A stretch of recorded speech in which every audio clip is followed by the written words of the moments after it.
Hello, fellow Gnostic sex cultists. Happy Tuesday. Welcome to The Cult. The Cult is a show that I stream Monday through Friday at 5 p.m. Eastern Time, where we do deep dives into the far left. On Saturdays, we do Socialism Saturday at 6 p.m.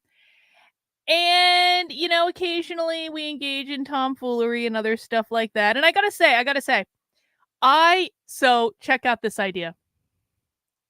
I'm really excited about this idea. Do you guys want to hear my next cockamamie scheme before we get into our content for today? So do you guys know? The right always talks about we have to create culture, we have to create culture, we have to create culture. Politics is downstream from culture. We got to create culture, bro. But then they never do anything about it. The Daily Wire produced like one good movie, and it was their first movie, and it's the only good movie that they produced because it was just about the story.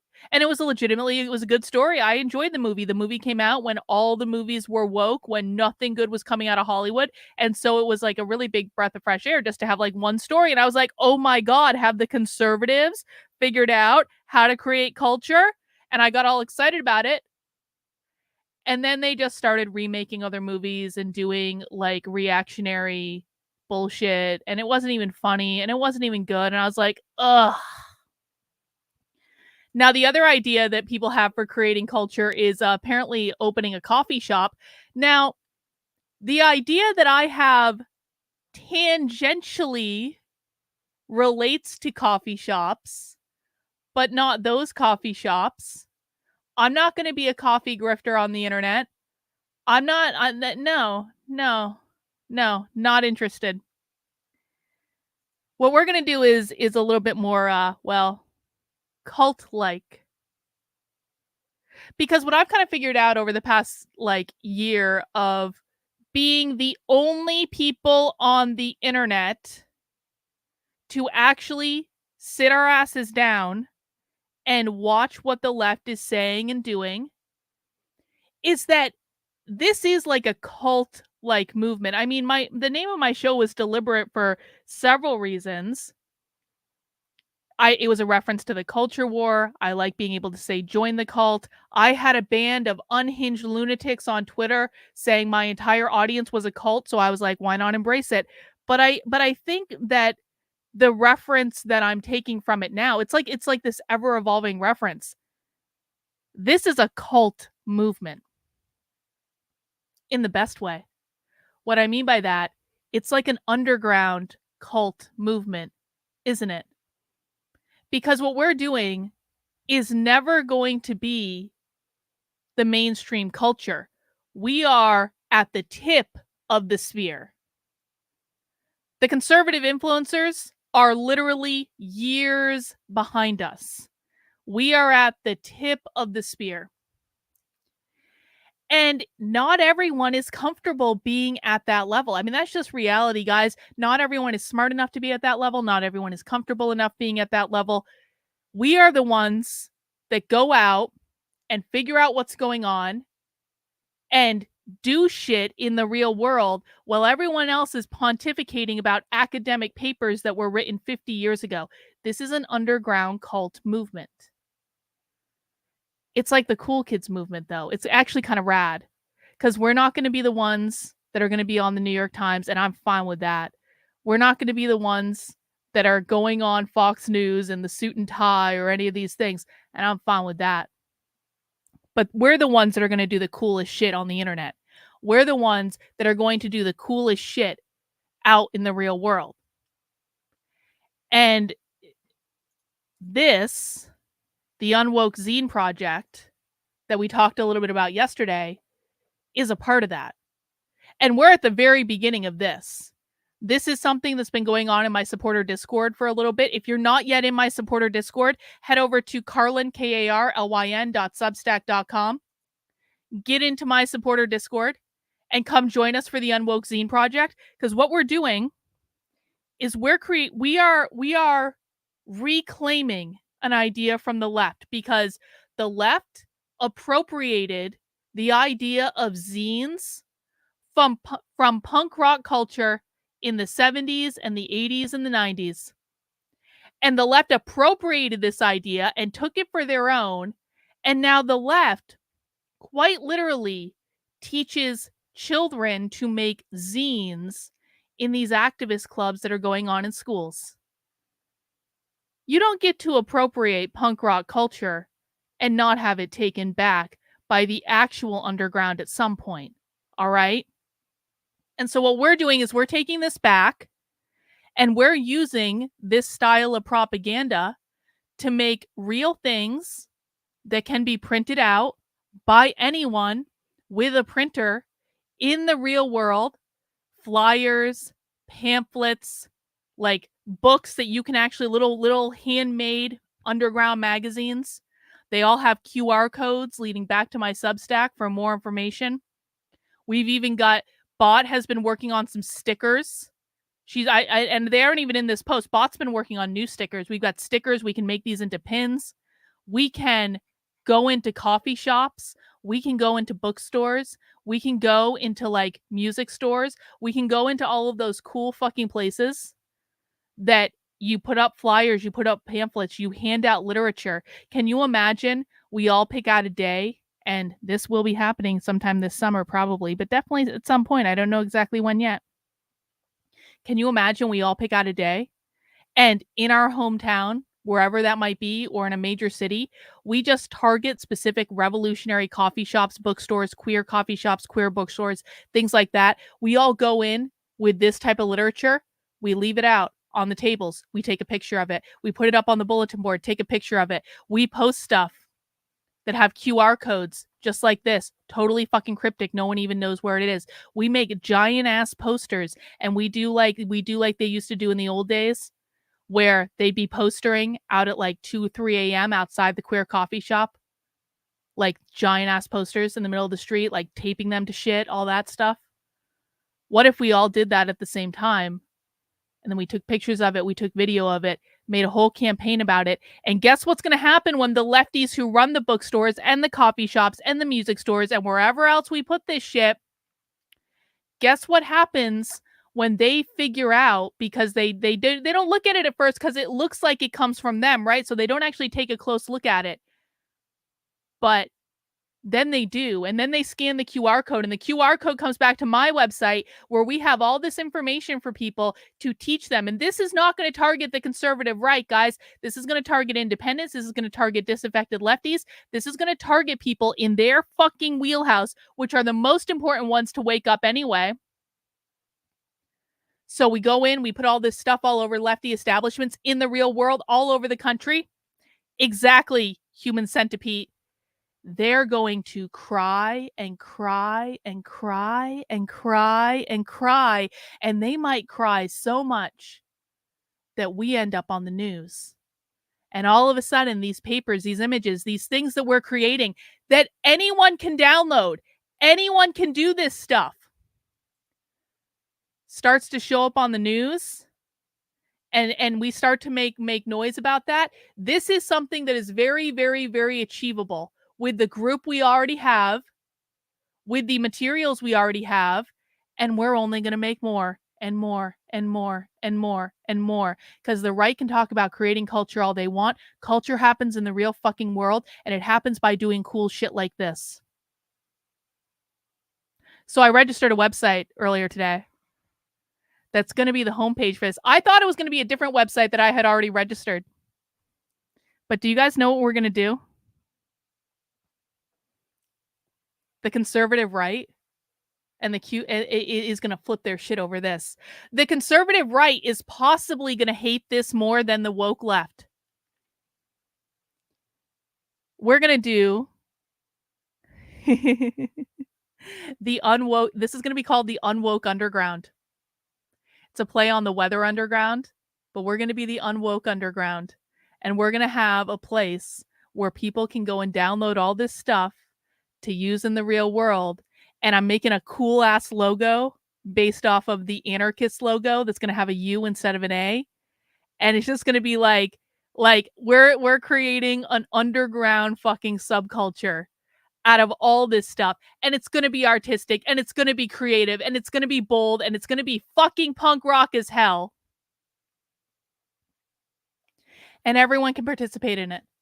And so, well, the conservatives are pretending to create culture. Well, Stella, if you don't like it, then come into the Discord and make your own poster. I don't want to hear any bitching and complaining. Can you edit it? I don't like the colors. I can't read it. I don't want to hear any bitching and complaining. If you don't like it, come into the Discord, participate in the project. We will teach you how to do this. If you don't know how to do it, we will teach you how to do it. Anyone can do this stuff. That's the part of the point of zines, is anyone can make a zine and come and create one that you like. All right? That's going to be the rule. That's right, Reagan. Everyone is going to hate us, but for all the right reasons. And you know the people we're going to reach? The people who give no Fs and want to be at the tip of the spear and want to be part of the counterculture. I have said from the very beginning, unwoke is the counterculture. Woke means authoritarian. Unwoke is the counterculture. They wanted to appropriate all the cool shit in the 60s and 70s. We can take that back. It's not theirs. They're trying to use it to rule us. Natalie said, I tried to find, so you have to get a special link. Yes. So so how you can, so I can send out, Natalie, I can send out the Discord link to people on YouTube. I probably should do that anyway. The best place to get the link right now is to go to the Substack and to go to the weekly Unwoke Roundup email, which is going to be right here. And you scroll all the way down to the bottom, and underneath this red box, you will find the link to the supporter Discord. But I should put that out to YouTube channel members. You're absolutely right about that. I will definitely do that. So sit tight, and you can come and join us too. So we're going to do the Unwoke Underground, guys. Who is excited about that? I'm making a logo right now. I've been messing around in Midjourney all day.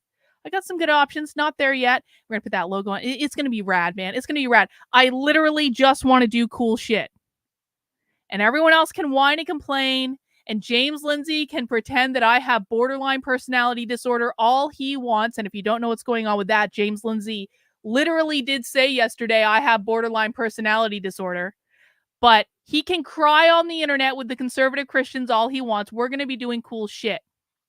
Prometheus says, does the QR code go to the general website, or is there specific info? I'm glad you asked, Prometheus. The QR codes on the zines that have been made so far go to specific posts on my Substack. So if you go to the queer one, that's going to take you to a post about what is queer theory, or how is queer different than trans, or queer 101, or that sort of thing. So it's not just going to go to the general website. It's going to go to the website specific to whatever the content is. So this is going to be rad. And it's fine to send it to the main Substack too. And we can always change this and edit it later. This is going to be an evolving project, okay? This is DIY. This is going to be like a decentralized thing, so we can work together and evolve this. Everyone get into the supporter Discord, go to the zine project. Shout out to Honest Dog, Gala, Bot, everyone that's been in there so far, just creating really cool stuff.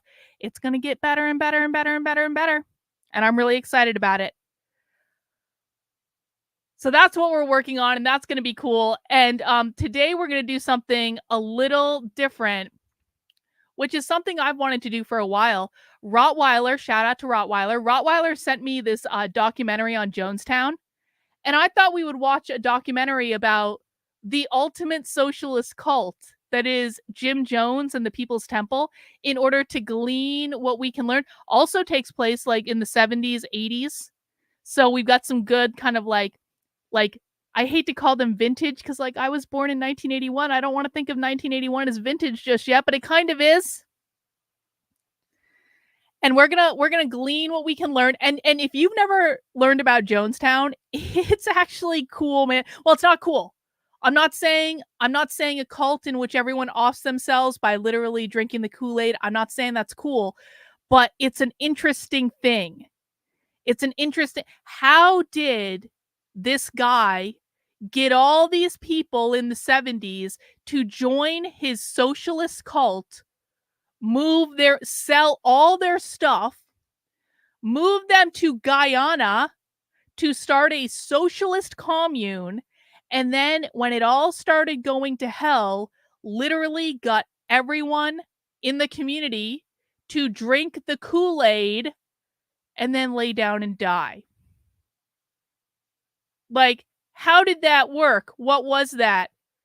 We're going to learn about that today with the cult guys. So welcome. I'm so glad you're here. Please make sure you mount that like button for me. This is going to be a little bit longer because, oh, by the way, I know everyone was expecting a spy stream today. Spy stream got postponed. It's not my fault. It's their fault.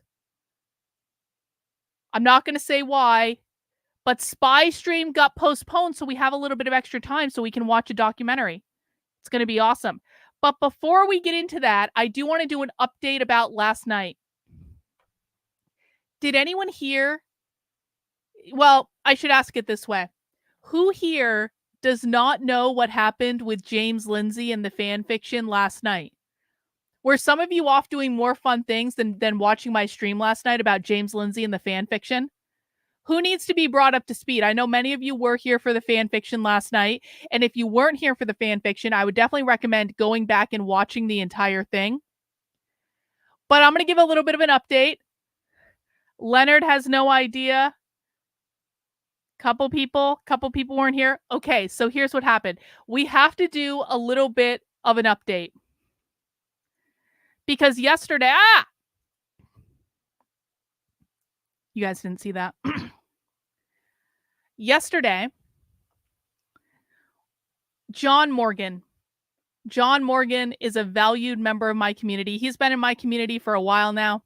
I'm just going to do a too long didn't read, and we're going to get right into the documentary, I swear. John Morgan's been in my community for a while now. John Morgan wrote a fan fiction based on a movie we watched in my Discord on Sunday called Midjourney. Not Midjourney. Midjourney's the AI art. Midsummer. That's what it is. We watched Midsummer on Sunday in my supporter Discord. John Morgan was inspired by it. He wrote a fan fiction about it. Midsummer is literally about the Gnostic sex cult. I don't know why James is so upset about this. And in this fan fiction, which I encourage everyone to read, basically I go off to a hippie commune and it's about me. I am the star. James Lindsay might think he's the star, but I am actually the star. I get carted off to a hippie commune where I become the Red May queen of the socialist, and then the socialists give me a whip with which to whip James Lindsay until he admits that whiteness means capitalism, and then we burn James Lindsay as a human sacrifice with which to give the good news to the world that whiteness means capitalism. It's the sacrifice of the virgin, okay? James Lindsay in this fan fiction, which is a joke that was just for fun, was literally consumed by the Gnostic sex cult. It's beautiful. It's everything I want in a fan fiction. It was great. Well, some people... Oh, that's not what I wanted to show. This one. Some people didn't think it was so great.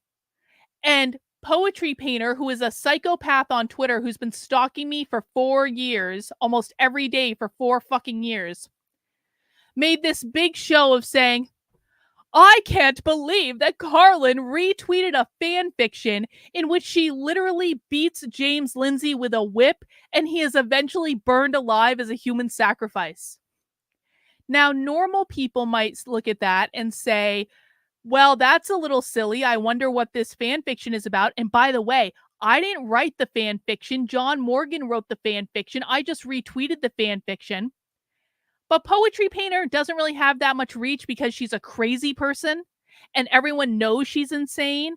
And most people know not to interact with her because she's insane. Well, James Lindsay retweeted it. And James Lindsay, in his retweet, accused me over a fan fiction that I didn't even write of having borderline personality disorder.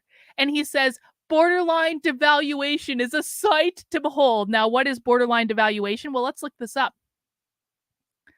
Devaluation in borderline personality disorder In the context of borderline personality disorder, devaluation refers to a psychological defense mechanism or coping strategy that individuals with BPD may employ in their interpersonal relationships. I wasn't aware that I had an interpersonal relationship with James Lindsay since he's been ignoring my work for literally years.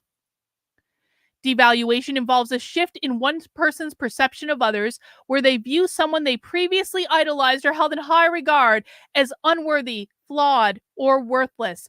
Well, James, when you go from being hinged into reality to ranting and raving on the internet about a Gnostic sex cult, and then you start tweeting to your followers, telling them to block my audience. Yes, James, that is going to change my perception of you, James. I had a great perception of you before you jumped off the Gnostic sex cult cliff because you used to be hinged into reality. And when you started going crazy, I ignored it. I didn't say anything. Everyone would come and complain about you to me. And I'd be like, just leave him alone. Leave him alone. Up until the point where you started shit talking me on Twitter and telling your audience to block me and my followers. So who really changed their tune, James? Because I didn't change my tune until you blocked me on Twitter for criticizing Moms for Liberty, and then you started telling your audience to block my community and my followers when they were trying to show you primary source video evidence. And now, apparently, according to James, because I don't kiss his ass and pretend the Gnostic sex cult is a real thing when it's not, James is telling all of my followers that a fan fiction that I didn't even write, that was written by a member of my community as a joke, based on a movie we watched in my Discord on Sunday. Apparently, this is enough to diagnose me with borderline personality disorder. Now, I don't know exactly how this works since I didn't even fucking write it. But here we are. Here we are. The expert in woke culture himself has declared that a document I did not produce and had no hand in producing and found out about afterwards is all the proof that's required that I have borderline personality disorder. It kind of seems like James can't take a joke. Do you know who else can't take a joke? Leftists. Like, we've got Taylor Lorenz, the queer Marxist cult, and James Lindsay all in the same unfunny, unhumorous, can't take a joke group at all. Well, of course, I did the stream about it, and I read the entire fan fiction. And again, I definitely encourage everyone to read the fan fiction. I'll even put the fan fiction in the chat. You guys want to read the fan fiction? Totes. Wait. Well, we're going to look at what Poetry Painter saying that James should take out an internet restraining order because John Morgan wrote a fan fiction? James, if you're gonna try to be famous on the internet, you're just gonna have to get used to people saying things you don't like, bro. People write fan fictions. It's the way it goes. But there is an update to this because Poetry Painter, in true stalker glory, has now created an entire thread based on her retweet of last night. So let's see. Let's do an update. And then we're gonna watch our movie. Let's do an update on what Poetry Painter says. Last night, she went live to read the fan fiction where James is sexually degraded. He wasn't sexually degraded. He was whipped as punishment for not admitting that whiteness means capitalism, and then he was burned as a human sacrifice. That's not you can say a lot of things about burning someone as a human sacrifice, but that's not sexually degrading them. I'm sorry, it's just not. I will give you the link and watch minutes 13 through 15 where she instructs her community to create more accounts on Twitter to harass him even more. Yes. Everyone, if you have been blocked by James on Twitter for trying to talk reason to him and for showing him primary source video evidence that he doesn't want to see, I want everyone to create at least 3 more sock accounts. We got to get those numbers up. James is fucking losing it. Now's the time to double down on this strategy. If James wants to act like a woke leftist, we will treat him like a goddamn woke leftist.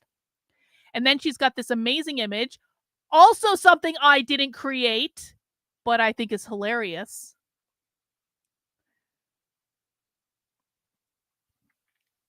I am also going to provide you with a screenshot of the story written by her cult member.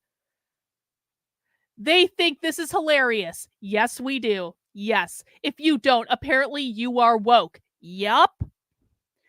She is doing the sort of thing she's always done, but also cried about if she feels it's happening for her. Okay, so now she's got, this is a bio.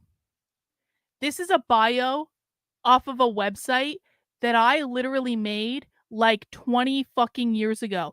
This woman went and found a website that I made 20 years ago.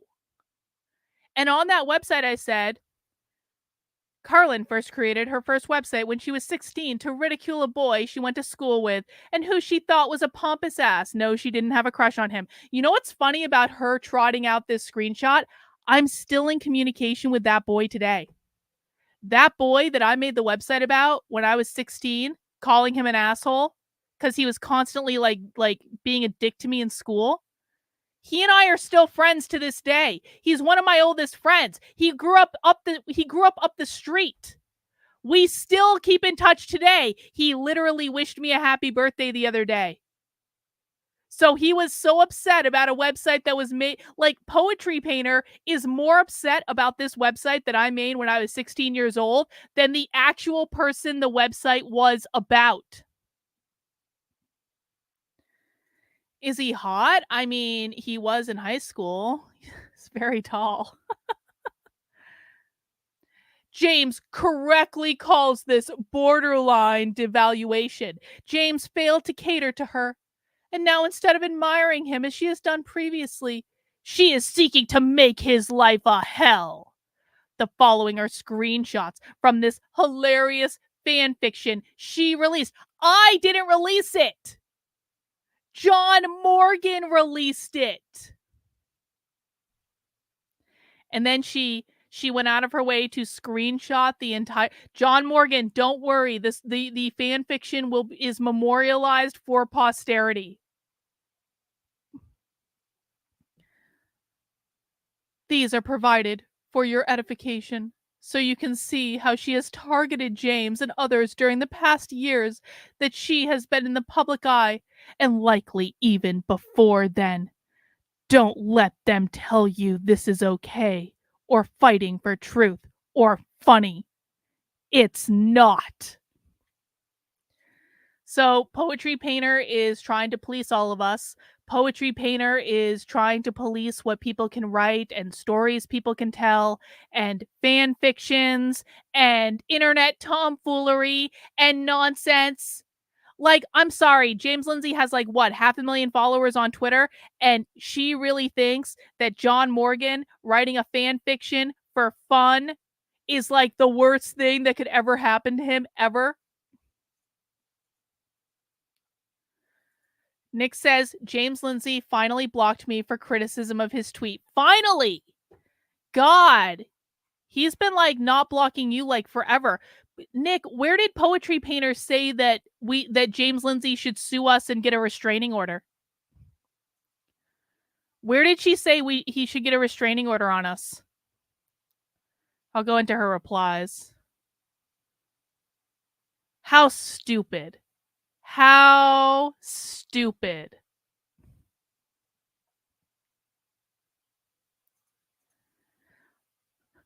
Oh, look at this. Carlin blocked me because I said I didn't like the Barbie movie. Once upon a time, I supported her, contributed to her locals. I initially thought she was cool for busting coke for the Be Less White campaign. She's actually nuts. This is like the caliber of people on the internet who are like, you are a narcissist because you blocked me on Twitter. Grow the fuck up, bro. Grow the fuck up. Let's see. We'll look just a little bit more to see if we can find this restraining order thing. This entertainment has very real victims. Oh my God.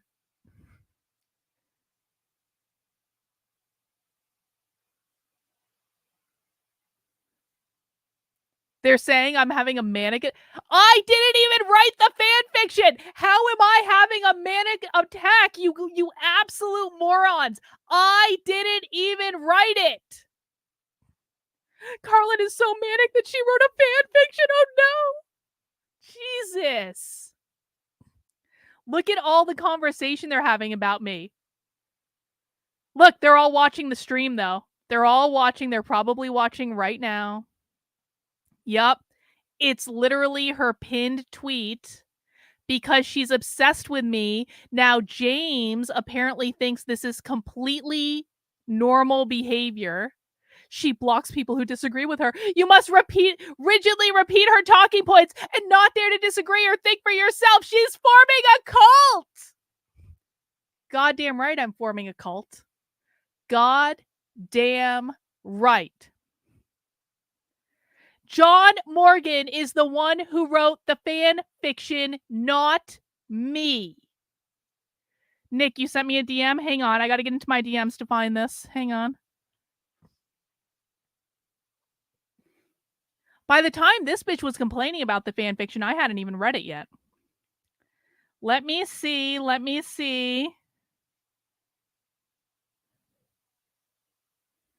Oh, God. You guys are gonna love this. Hang on.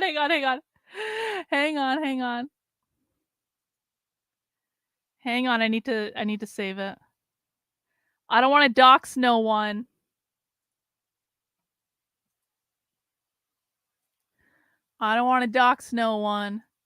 Here it is. Tayton says, how am I supposed to present a Gnostic sex cult to a school board? Imagine the looks you're going to get because it's not hinged into reality. Yes, this is exactly the goddamn point. You can't go into a school board meeting and say queer theory is a Gnostic sex cult. That is not a realistic option. Funny, but not realistic. Okay, here is the restraining order tweet. I wonder if James Lindsay takes this stuff seriously. Let's see. So Tayton said poetry painter whenever Carlin comes up in her head. This is true. This is a pretty fair likeness of what this bitch looks like. And then poetry painter responds, does James Lindsay need to take out a restraining order? Look, I haven't blocked some of you by now, but this is just completely fucked up, and I'm blocking the cult members now. So on one hand, they're complaining that I block people that I don't want to interact with. On the other hand, they're blocking people they don't want to interact with. I would fucking love for James Lindsay to take out an internet restraining order against me and every single person in my cult. Please do it, James. Please do it. It would be like the craziest thing you've done yet, bro. Please do this because you're upset about a fan fiction that only 39 people have even read.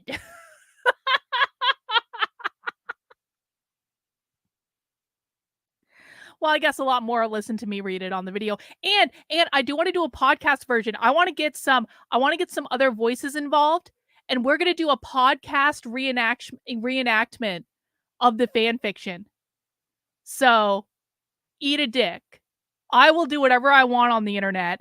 If people want to write an awesome fan fiction about me in which James Lindsay is getting whipped for not admitting that whiteness means capitalism until he finally bends the knee like a good little boy, we're going to do that. Because that, darlings, is what the Unwoke Underground is all going to be about. And if they don't like it, they can suck a dick. I don't really care. Anyway, let's get to our movie, shall we? Because it is a rather long movie. We are going to be watching a documentary about Jonestown. And I want everyone to feel free to put their notes in the chat, and I want to hear comments from you guys about how this relates to what we're seeing show up in the world, what we can learn from this. Let's make this an educational experience. Please mount that like button for me, guys. Let's get this party started.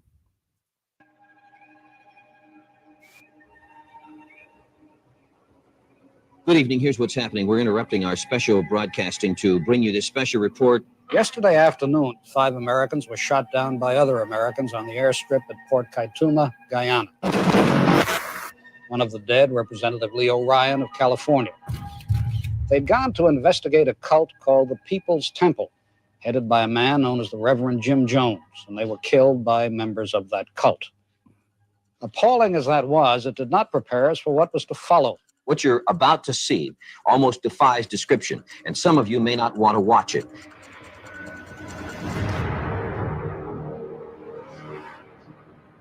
"910 died in the poison ritual of the People's Temple." The word on everybody's lips was shades of Auschwitz. They found tremendous quantities of potassium cyanide poison mixed with Kool-Aid.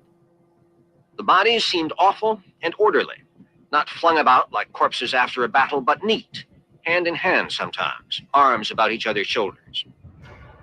Comrades. Jones' victims were our brothers and sisters. What was it that caused them to leave their Christian churches and join Jones?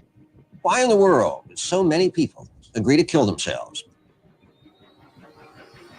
Those are good questions. You have never met a man like Jim Jones before. I am here, the Spirit of Christ, to set you free, to deliver you from your captivity. Jim was really captivating. He had this way of really reaching into your emotions. The community that he had developed in People's Temple was what I had been looking for all along. It was full of life. There was a message of equality for all people. You're going all over the country, taking the message of God and carrying it out to the masses. I am creator of the People's Temple mission, and I will have my way, or I will tear hell out of everything you've built. The more power he got, the darker the story got.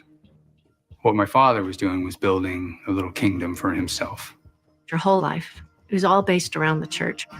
There was a consequence to any infraction. You punk, you damn gangland punk! We were going to be hunted down and killed if we ever left. There is something seriously wrong here. You cannot stamp me out. I'm here to stay. The leader has lost his mind. People are being held here against their will. You bring those kids back here! This dark side. Let's just be done with it. Let's be done with That the lady, agony of it. that screaming lady reminded me of a poetry painter. I bet she would totally be in the cult. Will expand and expand.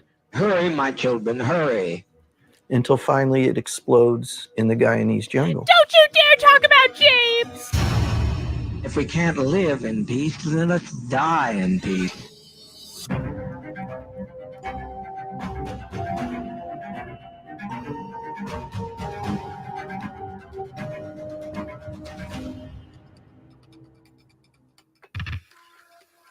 Look at the hair. The I survivors love of the a good Jonestown afro, suicide man. I murders really were do. met by friends, relatives, and a handful of People's Temple members from San Francisco. Oh, no! One of the biggest mysteries. The very best thing about socialists is that the black female, so the black feminists have the most, to this day, the most beautiful afros. It's a good look. I don't care what anyone says. In the Jonestown story is what kind of a leader could order mass suicide and be obeyed? Who was Jim Jones that grown-ups would kill themselves and their children for him? I think there's an opinion that these people that went down there were off. They were a little crazy. Look, men even had afros. They weren't like us. White men had afros. When all they were people who wanted It's not a better good look life on men, though. and thought that they were going to get it and worked damn hard to get it. Yeah. Angela Davis was a looker. For realsies. Before joining the People's For Temple, I real. was a teenager. Oh, I think I've seen this. That's okay. I'll Just watch kind it of again. a little lost soul floating around. I was in an interracial relationship. My first wife was African American.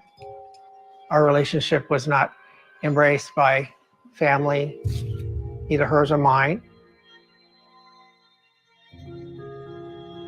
Cheryl and I were kind of out in the world by ourselves. We had no support system whatsoever. So not embraced by their family, just like what the queer Marxists tell the kids is going to happen to them in school. Your family's going to kick you out if you tell them you're queer. Don't tell them. They're going to hate you. And felt very isolated in the world. When we walked into that temple, it was full of life.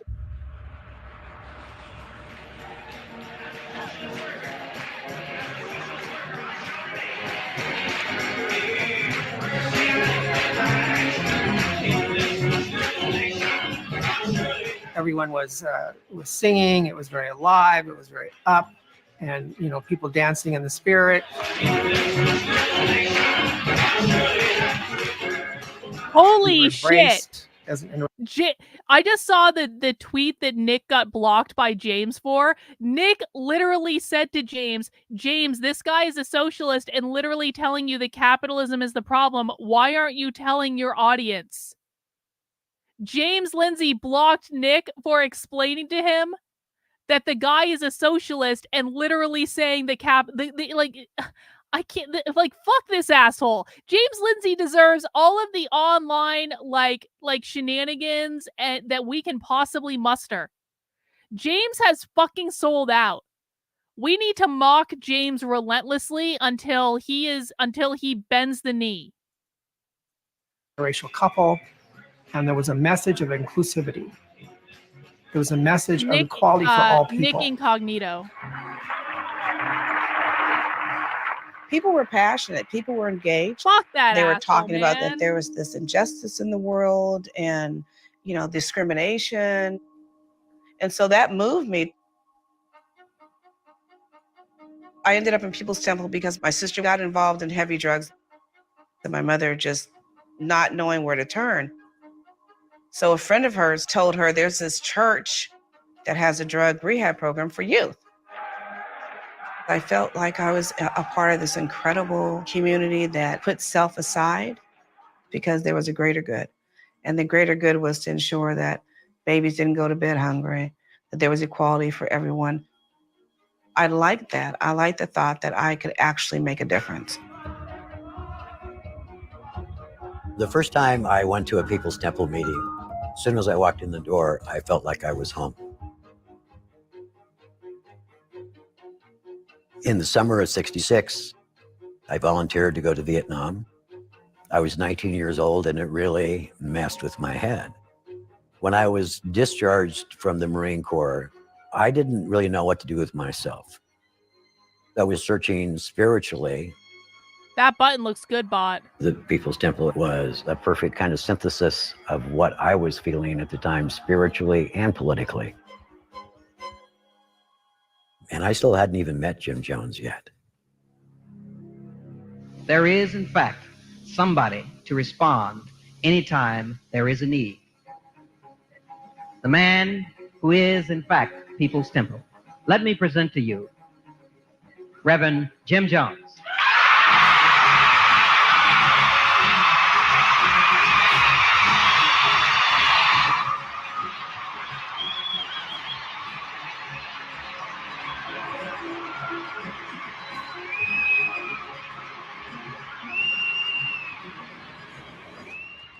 This administration is for no other purpose. That's right. Than to show mankind the road to freedom. But I'm here as a sample and example to show you that you can bring yourself up with your own bootstraps and you can become your God. Yo, our freedom don't. Here and now. Jim was really captivating. As a child, I just thought, wow, here's a man who has this speaking ability that is dynamic. Think of Martin Luther King at his best in terms of oratory now. And that's who Jones was. From the lowest of economic positions, from the misery of poverty near the railroad tracks, I came to show you that the only God you need is within you. He had this way of really reaching your emotions. He would address each kind of grouping within People's Temple to get us engaged. If you wanted him to be a minister, he would talk about the Bible. If you wanted him to Okay, so noted, cult leaders wear sunglasses. I have no issue with this. be political, he was absolutely going to include that. Edie? Are your fingers numb? In your right hand. Thank you, Nathan. I appreciate You have you. enormous headaches in your head. Yes. Reach your hands out. Reach your hand out to me. And then there was this other aspect that we had never seen, and that was the healings. Reach the fingers out that are bothering you.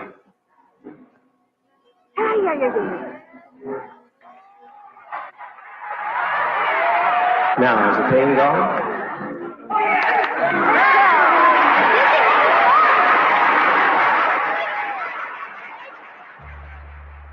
The idea that someone could call someone out of the audience, know about them, and then heal them of some ailment, that was amazing. I've never seen anything like that. How Gnostic.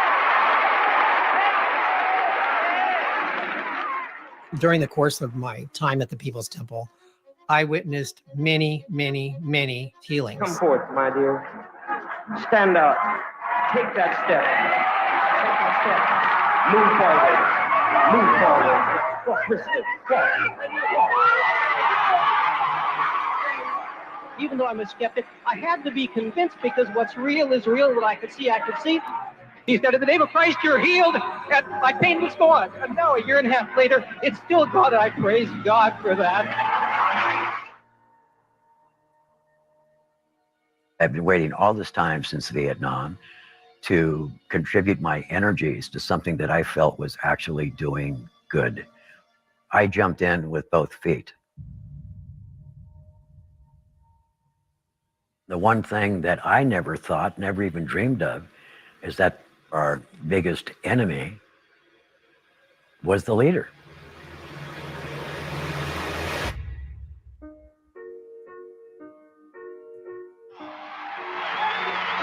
Now will each of you give a very fond embrace, a salutary kiss of greeting to your neighbor. Let's fill this atmosphere with warmth. Good point, Mackie. This is like something, there is something very like 1984-ish about all this. That's a good observation. I didn't think of that.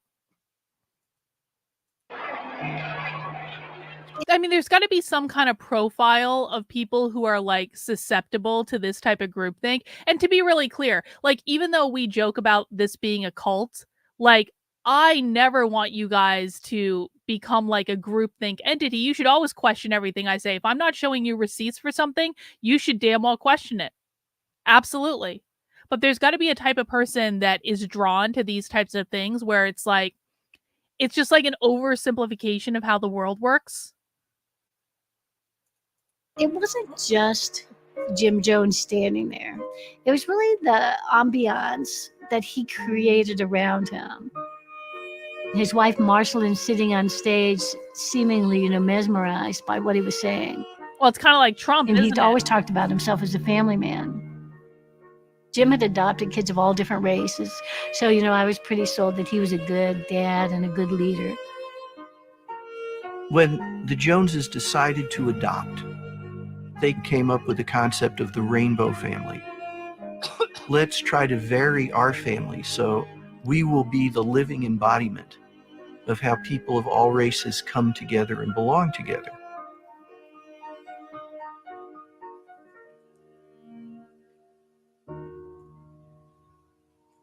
As the story goes, my family went in to adopt a baby girl. And I guess from what my mother used to tell me, I started crying. My mother went over to pick me up. My father came over and saw this black baby in his wife's arms. They looked at the social worker at the orphanage and said, why can't we adopt this child instead? And they kind of went, no. That's an African-American child. And my father took this political stance. No, I will adopt any child that we want.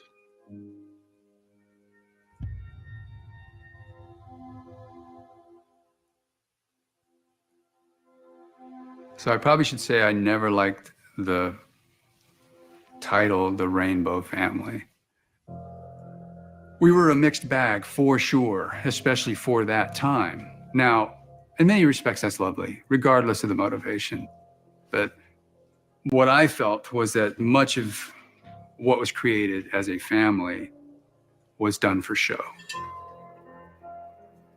This is an interesting point from Lovecat.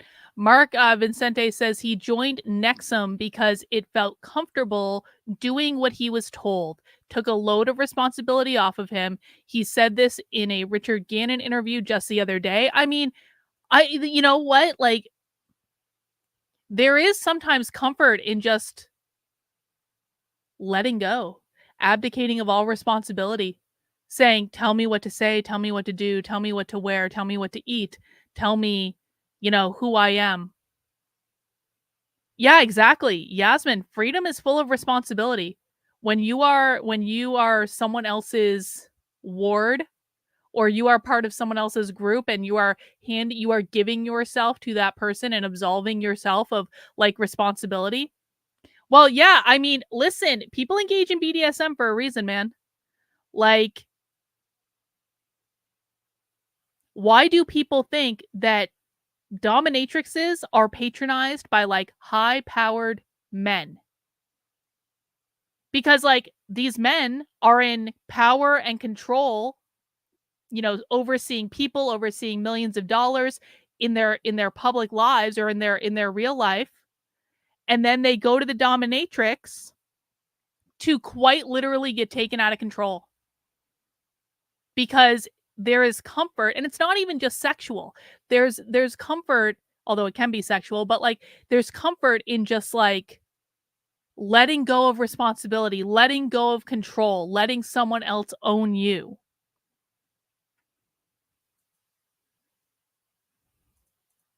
It's hard to know if Dad really believed anything or what he believed if he did.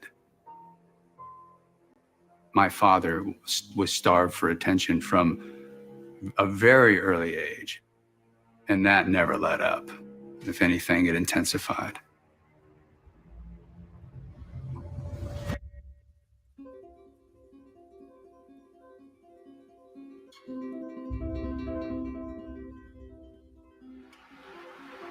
It's a little town in Indiana. The moment I think of it, a great deal of pain comes. Jim Jones is born and he's raised in rural Indiana, where back then, one of the main purposes in life is to fit in, to be like everybody else. And from the time Jim Jones is born, that doesn't happen. Part of the problem are his parents. His father was destroyed by World War I. Oh. My Grandma yeah, Jones, I would wasn't say around that's a pretty safe bet, Sin. So my father wasn't being nurtured in a way that I feel a child is best nurtured. And I think he compensated for that. And so he sought the approval of others in a variety of ways.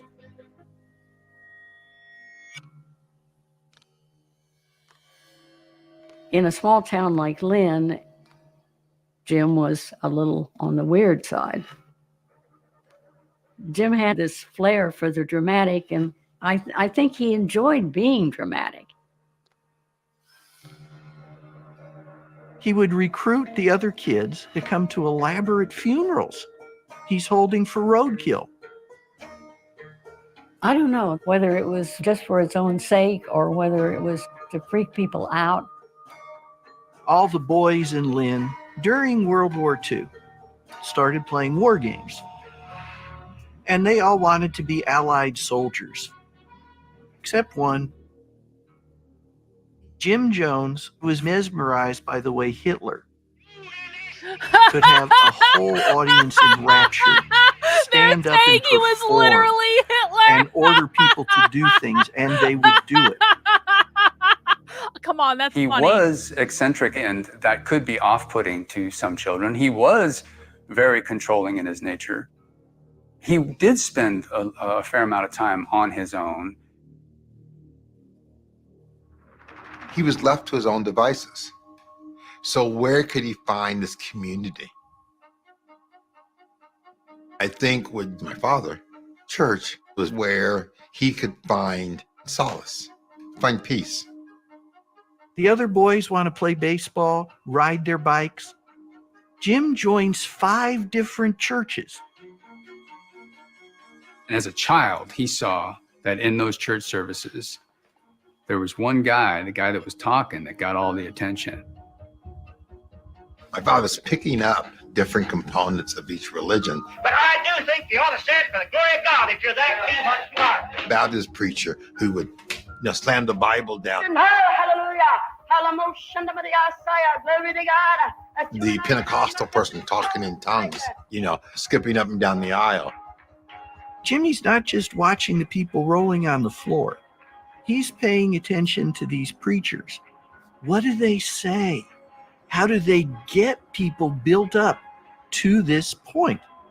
How does this minister keep an audience enthralled? He was a student. It was a given. Of course he's going to be a minister. What else is this weird boy going to be?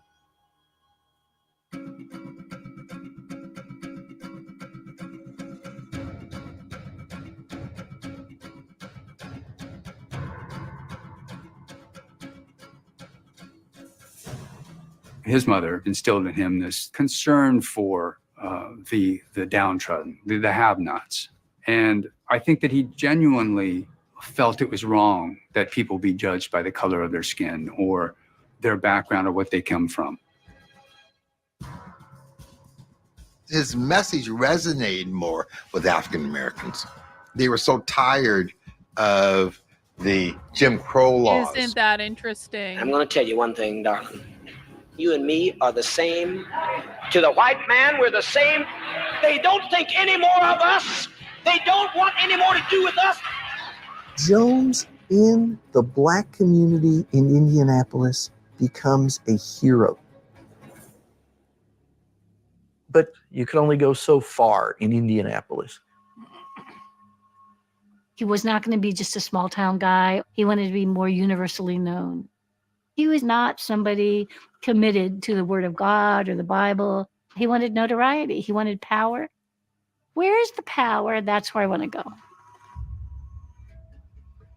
California. California. That's the place.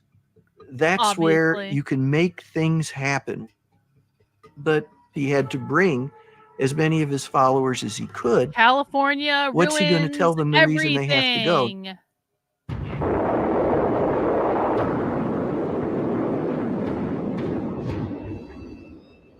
We have to be prepared to take our flight in the case of Armageddon that would spring forth in a nuclear hell. Jones starts prophesizing. There's going to be nuclear war. Everyone living here is going to die. It's his excuse to get the hell out of Indiana, and it works. Yeah, California is going to be so much safer than fucking Indiana. In terms of a darker side that would ultimately end up being the tragedy at Jonestown, I think that started actually in California.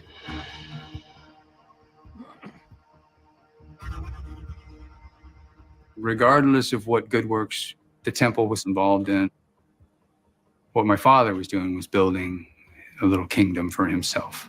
I am creator of the People's Temple mission, and I will have my way, or I will tear hell out of everything you've built.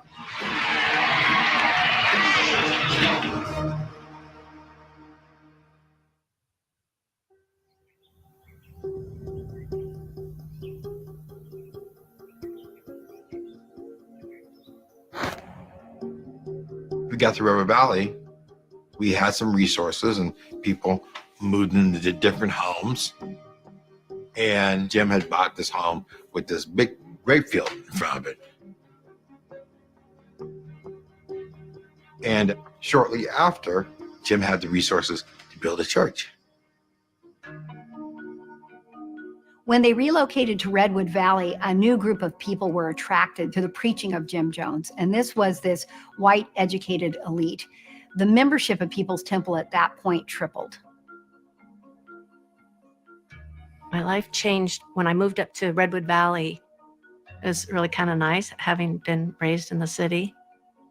We were very busy with church activities and duties, and when you went to sleep, you kind of felt like you helped people and accomplished something. But there was something that wasn't right. I shall do all the miracles that you said your God would do and never did. Yeah. I shall come and heal you all the diseases that you prayed for that never happened. I think Jim was a power addict early on. He was always watchful, trying to think how he could control People's Temple members. When People's Temple has grown big enough, Jones can start teaching the real purpose of People's Temple. The only thing that brings perfect justice, freedom, and equality, perfect love, and all of its beauty and holiness is socialism. So Yo! We were being introduced to socialism. Socialism is gone? Socialism. What? Socialism is God. Hello. Hello, lover. We were being introduced to socialism. Socialism meant that everybody would have the same. There would be no starvation. There would be no one going without any clothes. All the basic needs that a human being is supposed to have, they would have under socialism. Equity. He starts encouraging communal living. And let's say in a house that might have been designed for 6 people to live, he'll put 12, 15, or even 20. And they'll sleep on mattresses on the floor. That was so strange to me, but it felt good to sacrifice because the sacrifice was for the greater good. No one realized that Jim was using socialism to bring people in and control people. How could This they is a have church possibly that you're known? either all the way in or all the way out. There's no in Wow. between. And this church expected you to give up everything. He didn't want people having sex, because you're supposed to use your sexual energy for the cause. We were always asked to further our commitment. Are you willing to get up your little petty desires and preach your comforts, or are you just full of hot air?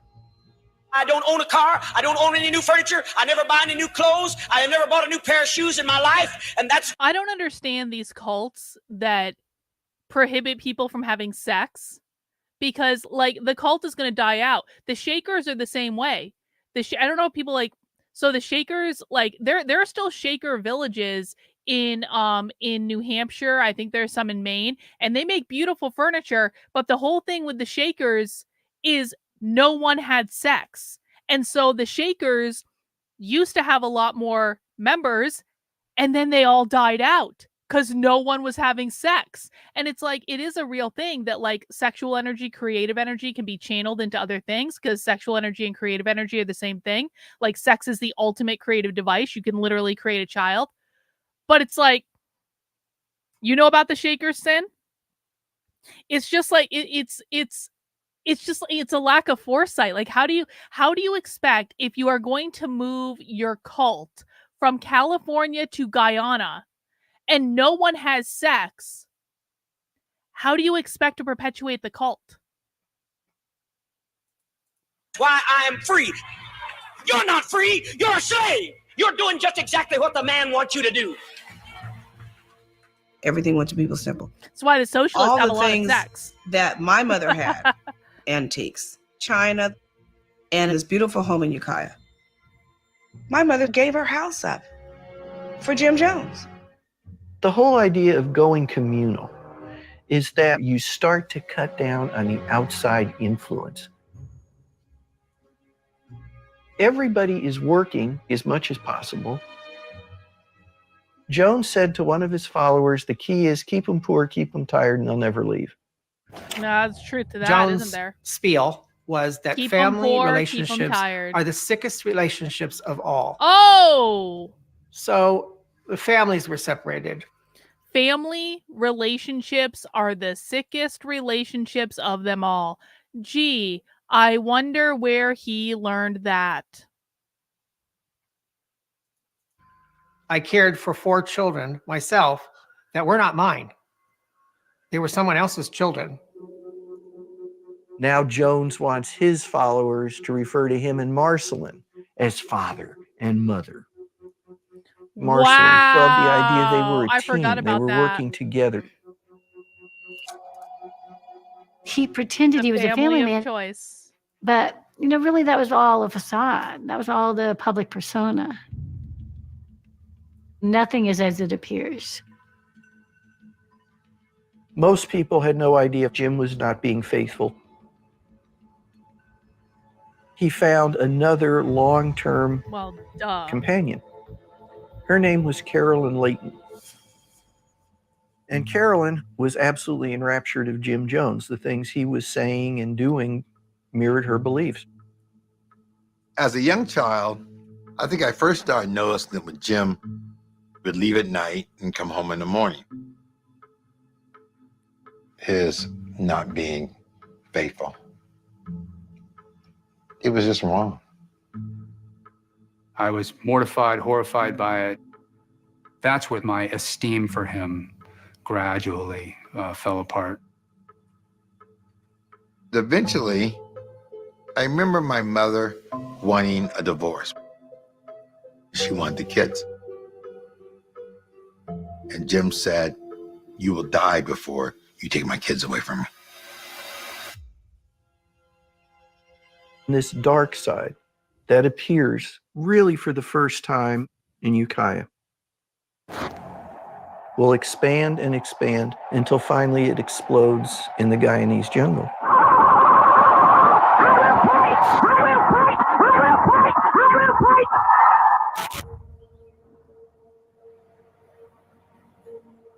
People's Temple population starts to grow. And as it grows, so does Jones's need for money. Jim was looking for more membership. So in about 1972, we started bus trips around the country. People's Temple buys a fleet of Greyhound buses. Jim Jones is going to go to the big cities, and he is going to attract huge crowds, get a lot of money, and then he'll come back. He can use that in Ukiah. Well, Akshay has an interesting question. I don't know the answer to this. Was Jim Jones a true believer in socialism, or was he just using socialist ideas to have his own following and feed his narcissism? It could be both. Potentially. We would pass out leaflets, speak to people, try to get them to the service, and tout the wonders of Jim Jones and People's Temple. As a teenager, what better life did you have? You're hanging out with all your friends, you're going all over the country, and taking the message of God and carrying it out to the masses. Along the way, people always joined. A couple buses aren't filled. That's so as people want to join, they can just get on the bus and go with him. And as his following grows, they find... Yeah, I kind of agree with Rottweiler. I think Jones did know socialism well, at least enough to use its tactics and language. I mean, listen, man, like the abolish the family stuff doesn't come out of nowhere. And so if you know abolish the family stuff, which he obviously did, it kind of seems like he knew socialism pretty well. Find peripheral ways to make money. He starts selling pictures that Jones has blessed. This picture here would sell for $5. This is another picture that he I'm going to had, sell pictures of me for protection. $5. And if you don't have money for the pictures, give us your name and address, and Reverend Jones will bless a penny, and you'll be in his prayers. They market all kinds of things. Money comes pouring in. Don't need to worry, they'll throw you out of church. I'll get you on that Greyhound bus. You don't have a penny. And I'll give you the finest room you ever saw. Just get on my bus and I'll take you on to the promised land. Hey, Spirit. God. The man is a master entertainer. Everything is planned to the minute. And then come the healings. Sister Ingram, you're concerned about the losing of your sight. Take your glasses off. You concentrate hard. How many fingers? 3.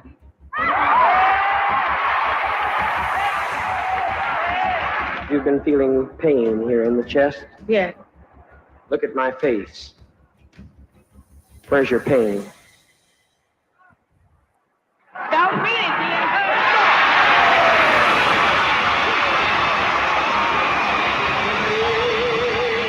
Everybody is out of their minds with excitement.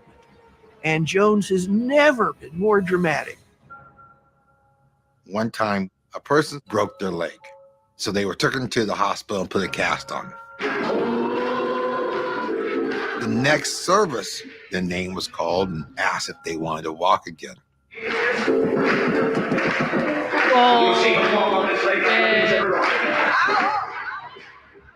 The cast was cut off right in front of everybody. The leg was broken yesterday.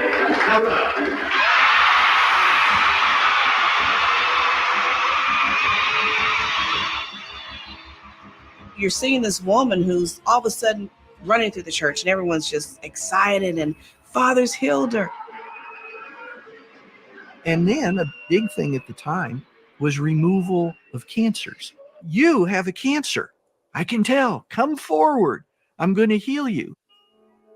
They're no good faith when she was healers in the Church anymore. of God in Christ, no one could heal her. 5 times operated for cancer. The doctor sewed her up to die. But I said one day, a year ago, your time has come, and she spit up the cancer. You're healed. People were jumping and happy, and I thought, oh my gosh, she's healed of cancer. I'm excited. The whole church is just in a frenzy. I think we need to bring back faith It's healers. time we're on. Just for I started fun, not because questioning they're the actually healings. effective, just for fun. I Why should have not? known that it was a lie. And people died because of that.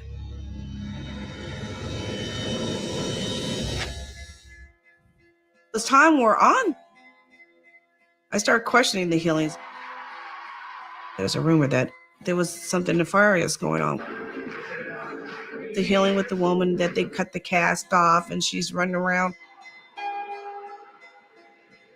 They drugged her and they put the cast on her while she was asleep. So when she woke up, they told her that she had fallen. They said, oh, you broke your leg. And she had no recollection of it at all. Her leg was never broken. The fake healings were a way to attract people falsely. Even though they were great tools to get people to believe, they were nefarious. I personally know someone's grandmother who Jim apparently healed of cancer. And then when cancer came back, guess what she said? It must be because I don't believe enough. It was her fault. She wasn't going to get treatment. She was just going to pray harder and have more faith in Jim. Well, she died of cancer. And that's just one of, I'm sure, hundreds of stories.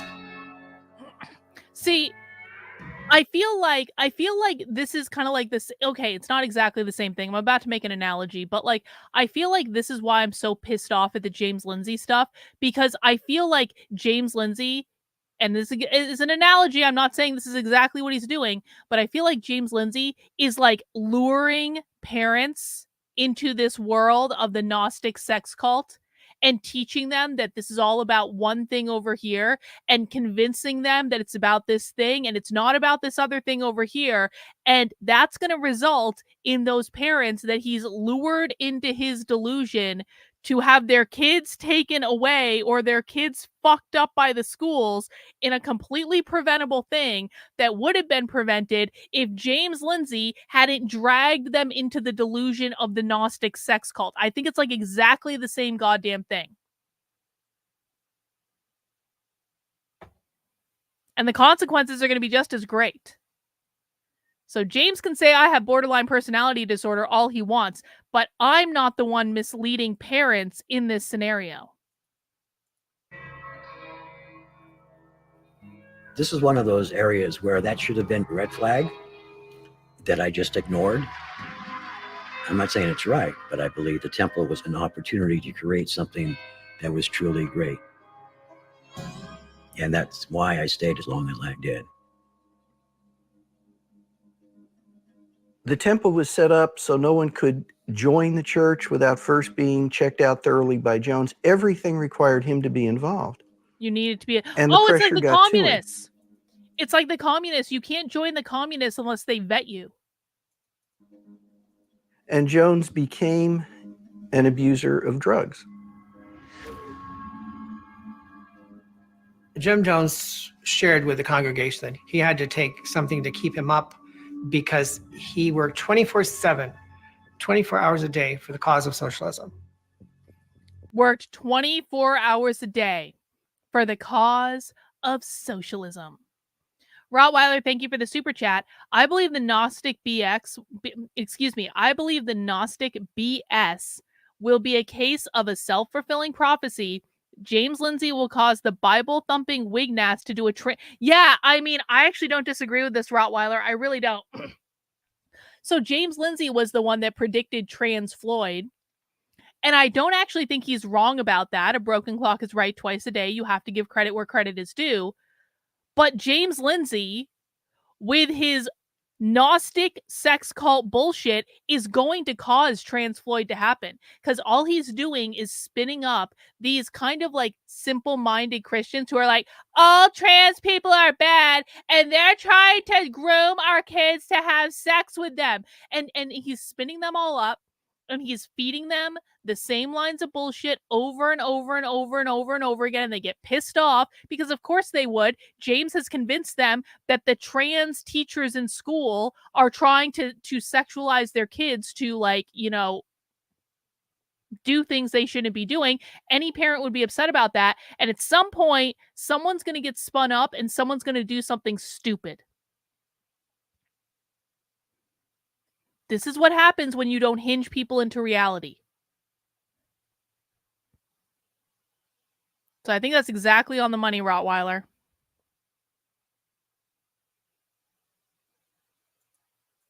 He needed amphetamines to get up and keep going. His schedule would last from early in the morning until 2 or 3 a.m. So he was sleeping maybe 3 or 4 hours a night. And then when he could rest, he had to take tranquilizers to come down. And I must say it is a great effort to be God. I wish it upon another, but no one else has the faculty that I do. In the meantime, I shall be God, and beside me there shall be no other. Yeah. Wow, I shall be God. I had no idea that Jim was on drugs. No idea at all. Can you guys imagine the trouble I would get in on the internet if I unironically gave a speech saying I shall be God? Later, I would discover the sunglasses was because he was hiding the way his eyes looked. Everybody remembers that Jim Jones always wore dark glasses. It was one of his signature appearance things. True. And he told everyone it was because the Spirit of the Lord was so powerful in him. If you look directly in his eyes, you might be burned on the spot. I'm probably high right now and you guys can't tell. But the real reason he did Not was really. his eyes were so red and watery and swollen from the drug use. As he was taking more and more drugs, you know, his personality changed. Behind the scenes, Jim's narcissism was just uncontained. You want to see my pupils, bot? And he was surrounded by mistresses. The women that Jones was having sex with almost all considered it an honor to do this for Father.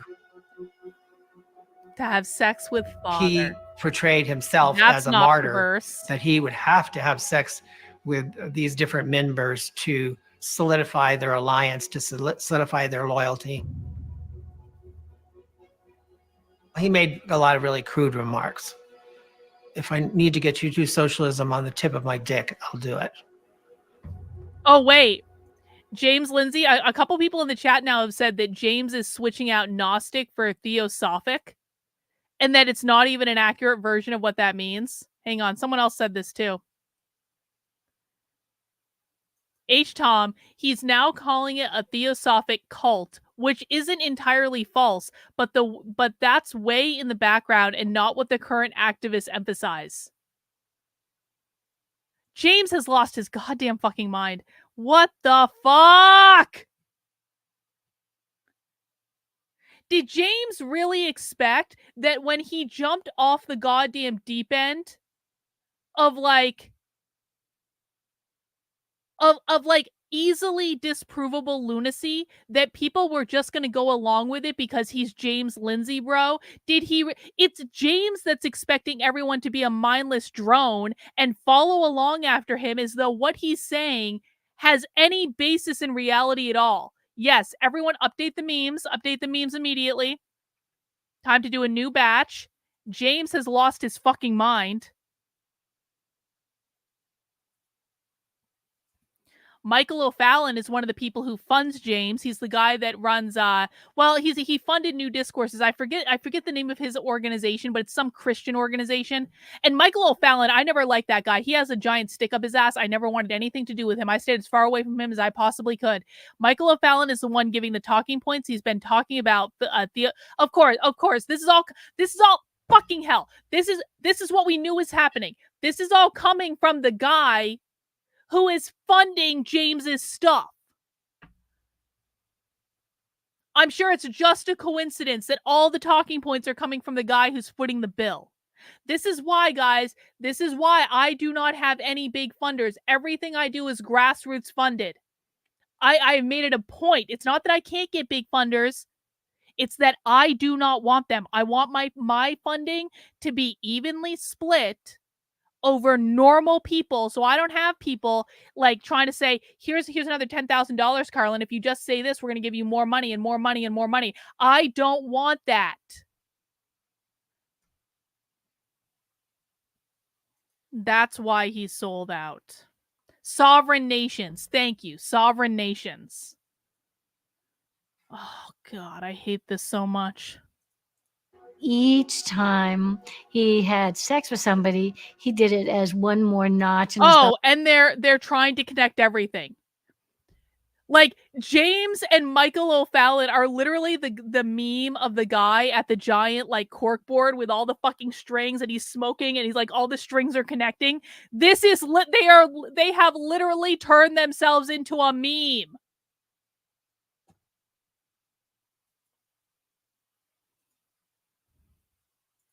Of how to become yet more powerful.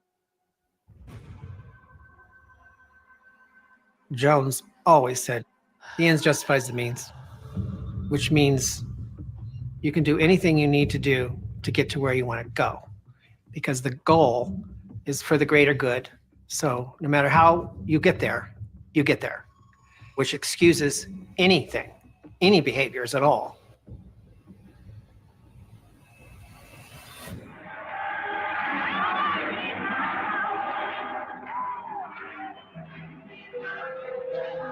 Is Michael O'Fallon a Zionist? To all outward appearances, Jones and People's Temple had accomplished great things, and there was unlimited future. My next book is going to be called James Lindsay Has Lost His Fucking Mind. Continues to grow. Yeah, Michael O'Fallon's a Zionist. Of course he is. Of course he is. Would create enemies to bind his followers closer. The government was out to get us, and it was a conspiracy.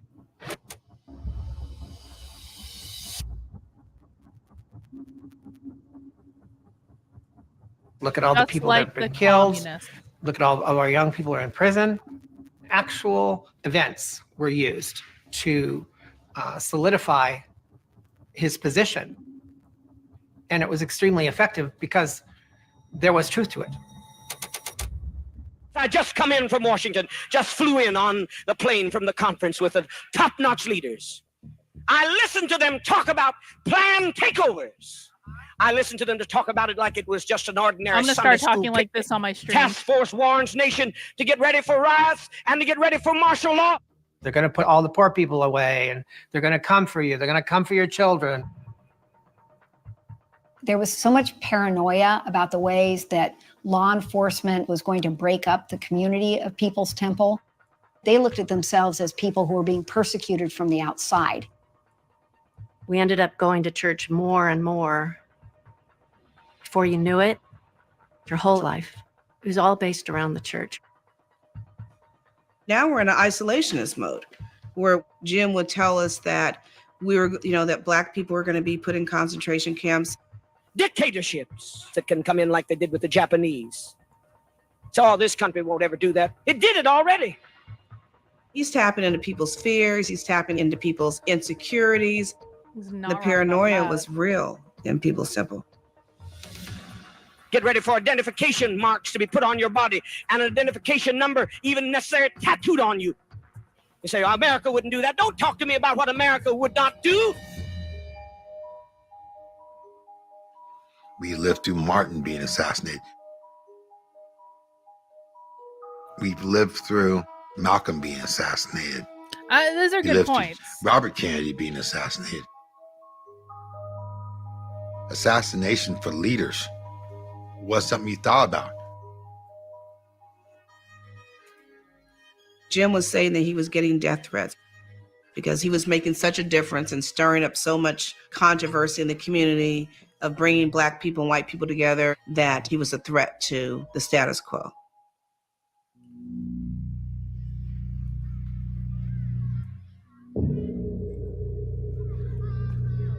So we must leave and go to Guyana, where you will be isolated from everyone. One Sunday service, I was out in the parking lot talking to someone.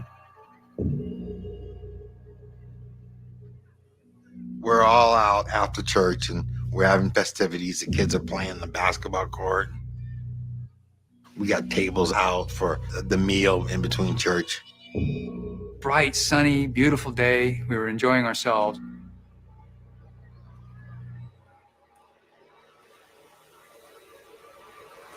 And then all hell broke loose.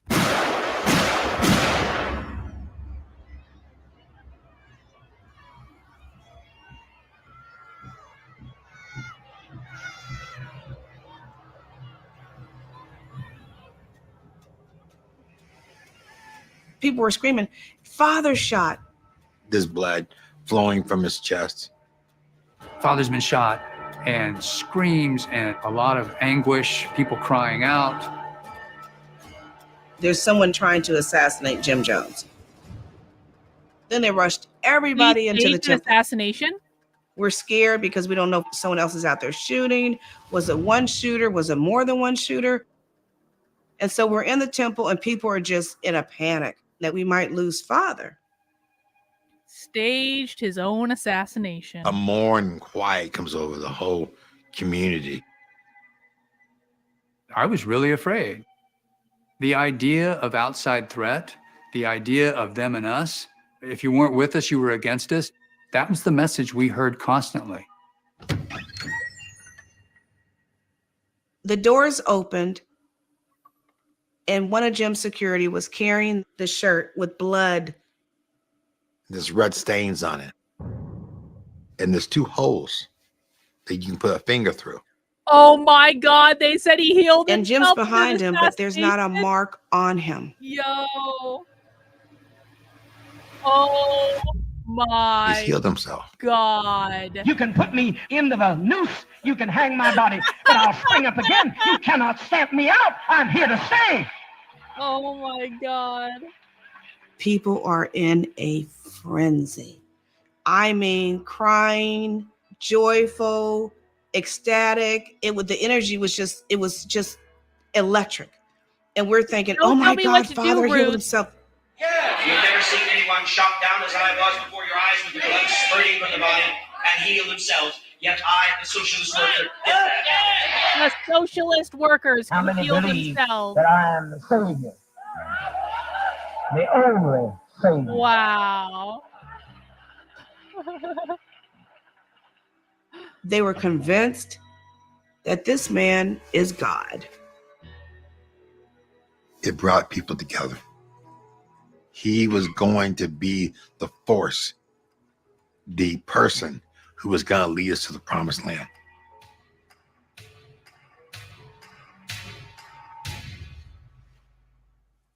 It wasn't until later that I knew that that was fake. Later on, I learned from my mother how that had gone down and that blanks were fired to fake this attack. I don't know how it was faked, but my father was always looking for ways to create drama so that he could be the savior and the champion within all that drama. Everything he did was a test to see how many people were going to stay and how many people were going to leave. So every moment he's pushing the envelope a little bit, a little bit further, right? People were true believers. And you wanted to be, because you were going to change the world. I believed in him 100%, and I believed in who he said he was. I would follow Jim Jones anywhere, and I did.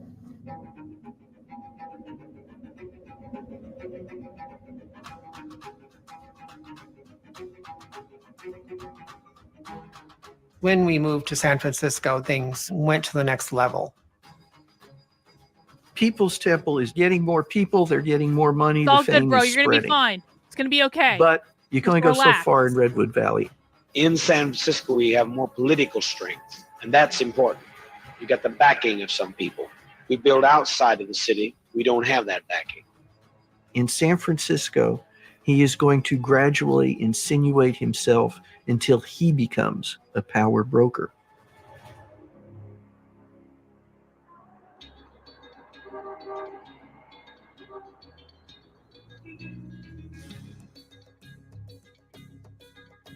I first heard of People's Temple when I was a part-time writer for the Chronicle back in the early 70s. They would turn out big crowds at rallies. The city was full of groups that had shown they weren't happy with conventional life.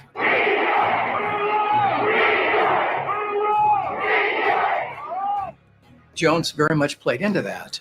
He was a new guy with a new message, with a new act. This country will not be safe until we do something to share the wealth and share it completely and fairly and democratically and peacefully. Holy shit! Holy Donated. shit! Holy shit! Holy shit! Jim Jones just used the word democracy to describe socialism, which is what we've been saying for a while. When socialists say democracy, they don't mean democracy like normal people mean it. They mean socialism, where everyone gets an equal vote. Money, he participated in causes. He cultivated friends in a very clever way. He rose fast as a political power. Jim Jones was known as a person, if you had a political activism going on, call Jim Jones, get him involved. And Jim Jones had to see how he could manipulate it for himself. Reverend Jones, how do you account All right, guys, I have to go to the little socialist room. I'll let the movie play. Be right back. Take good notes for me while I'm gone. for such an avid following as you? Oh, wrong I'm one. dedicated Wrong to my one. people. Wrong one. He loved the attention. He loved to be mingling with the creme de la creme, the politicians in San Francisco. He was thriving in that. Let me say, first of all, that I'm very grateful for this tremendous crowd. Rosalind Carter was in the city to campaign for her husband. And where she was at, there weren't that many people that showed up. And so somebody called up Jones and said, can you get some people here? And so we filled up 3 buses and drove everybody down there. And all of a sudden there was a big crowd. And on the news, it was, look at the warm reception that Rosalind Carter is receiving here in San Francisco. And Rosalind Carter met with him privately to talk about his political involvement in Jimmy Carter's election. So much to where he got invited to the inauguration.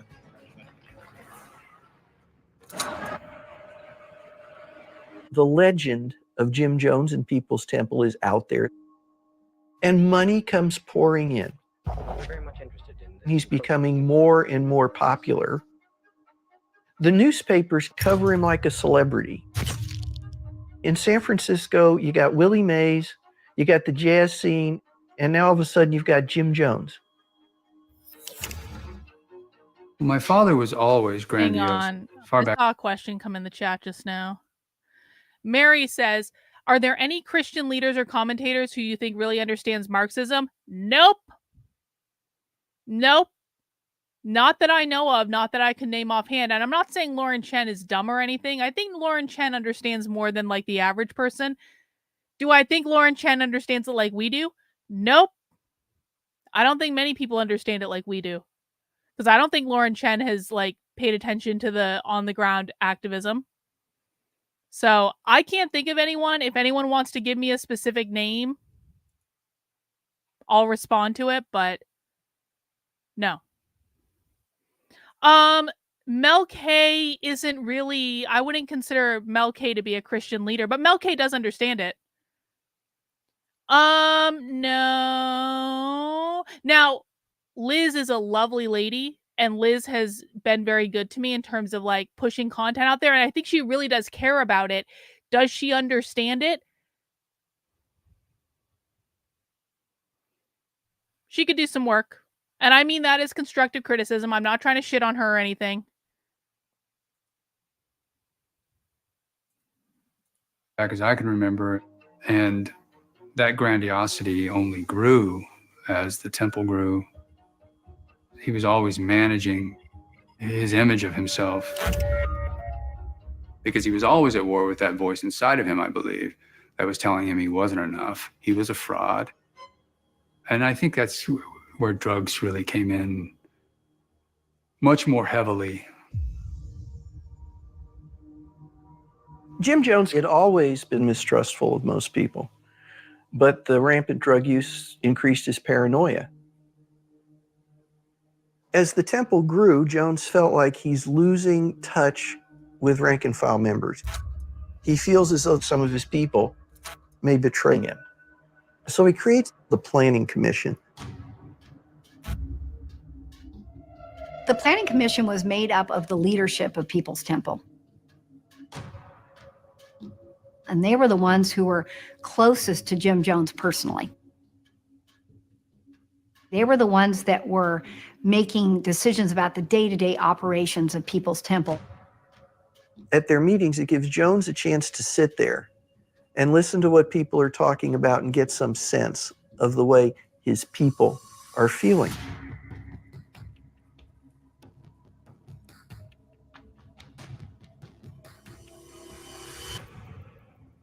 I was on the Planning Commission for 5 years. During a Planning Commission meeting, I'd pass around a paper, and people who had information about how somebody was doing would write down notes. They're reporting on each other. I'd type it up and then give it to Jim and the secretaries. It became more of a spying on you thing. Wow. The Planning Commission at the People's Temple, It's like the as far as I was Gestapo. concerned, was an enforcement agency. If you got called to the Planning Commission, you were in some serious, serious trouble. There was a consequence to any infraction. They struggle whether session it be them. you fell asleep during a meeting. They literally struggle sessioned them. It is so funny to watch.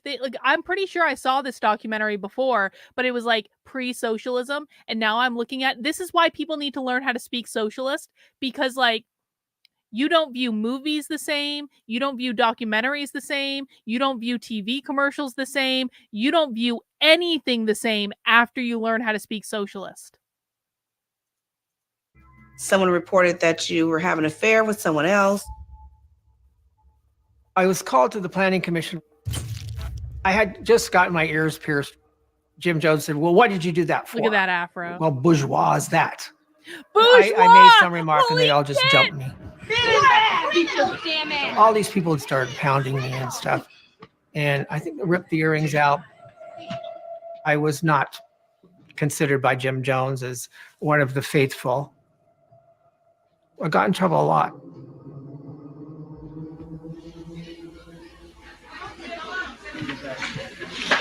Why is it, Will, you do this? I save you from worse than death. That I was just pissed at the time. I don't think you'll change where you're going. I mean, I know you're gonna kick my ass, but really, John, get out of the way. Let the seniors have it. Oh my God! You punk! You goddamn gangland punk! You caused us trouble week after week, month after month. Got my blood pressure rolling, punk, motherfucker! This is what they did when we watched that Japanese socialist documentary last week. They did exactly the same thing. They struggle sessioned each other until they killed each other. It's so sickening. I can't really talk about it.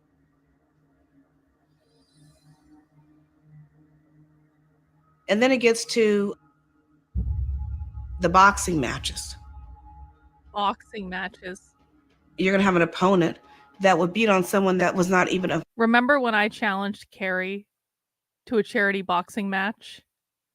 And then someone super chatted into Tim Pool that I had also challenged Lydia to a charity boxing match.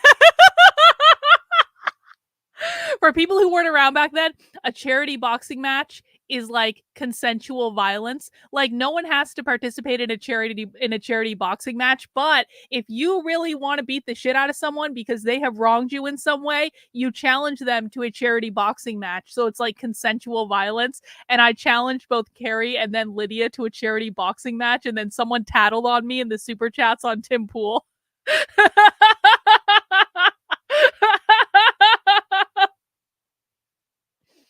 Neither of them accepted my offer for a charity boxing match because they know I'd win. Physical match them. They're fine. It would get bloody. On the internet. They're not supposed to even fight back. You're just supposed to get beat. And Jim, he would laugh over this type of thing. That sinister laugh he had. You fucking bitch, you don't mess with me, I'll kill you. Jim Jones had a sadistic quality. He absolutely did. He enjoyed that type of thing. It was like a gladiator sport to him, I think. And they were all concerned about Carlin's threatening violence with this charity boxing match bullshit. I'm like, what happened? I asked you if you wanted to do a charity boxing match. You declined. Nothing else was done about it. And then the joke went away into the ether. It was forgotten. They set up the counseling department, and eventually I got made head counselor. And I'll never forget one night in a meeting, I saw somebody very severely beaten, and I saw them the next day professing their love for Jim Jones as they were walking in the church. Just like in the and I looked at them and I said to myself, I don't ever want to be broken and in this situation as a broken person. I'd rather be dead than to live the rest of my life in this situation. I knew I had to leave.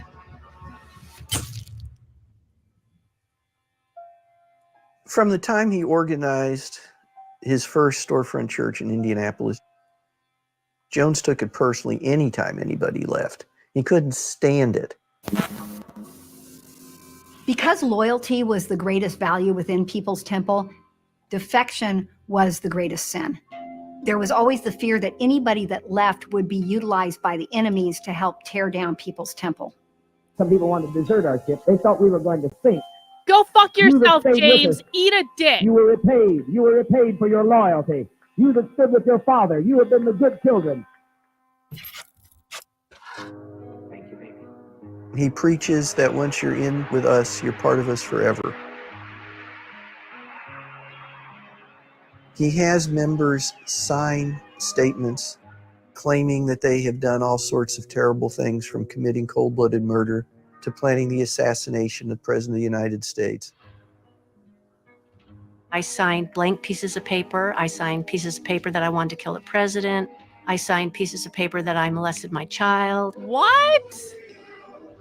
Try being in a room with 50 people and you're asked to sign a blank piece of paper and say, no, I'm not going to sign it. That If you doesn't didn't seem like a sign good it, idea. they're like, oh, are you thinking about leaving? Should we be concerned about you?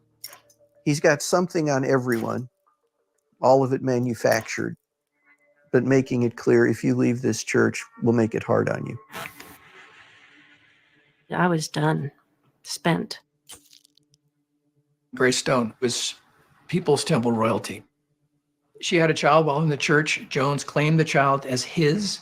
She knew a lot about church activities. She was very informed on how the church operated. But then the personal stuff, the beatings, were just too heavy a memory and experience for her to ignore.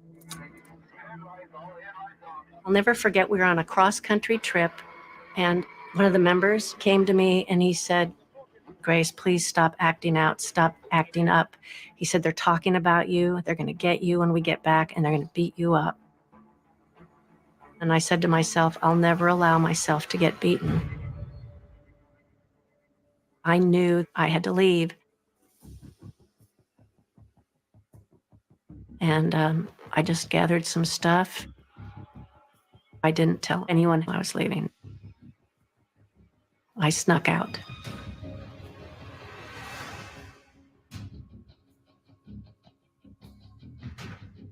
And I ended up escaping with one of the bus drivers.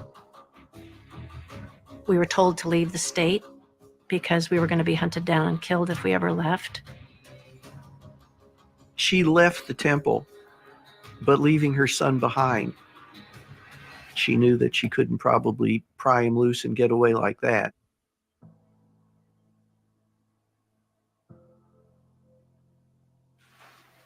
It was hard. It was very hard, very devastating for me. And we left on July 3rd. And I'll never forget, we woke up to what we thought were gunshots. We sat up and we went, oh my God, they've already found us. Only to realize it was firecrackers. It was 4th of July.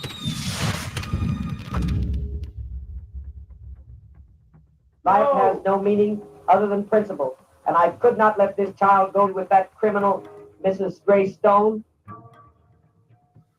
It seems that some people have lost their way.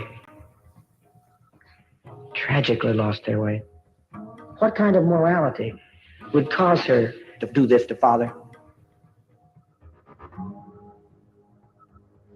Every time someone would leave, Jones would absolutely lose it. Jones was so paranoid about the loyalty of his people, he decided he would give the Planning Commission members the ultimate test.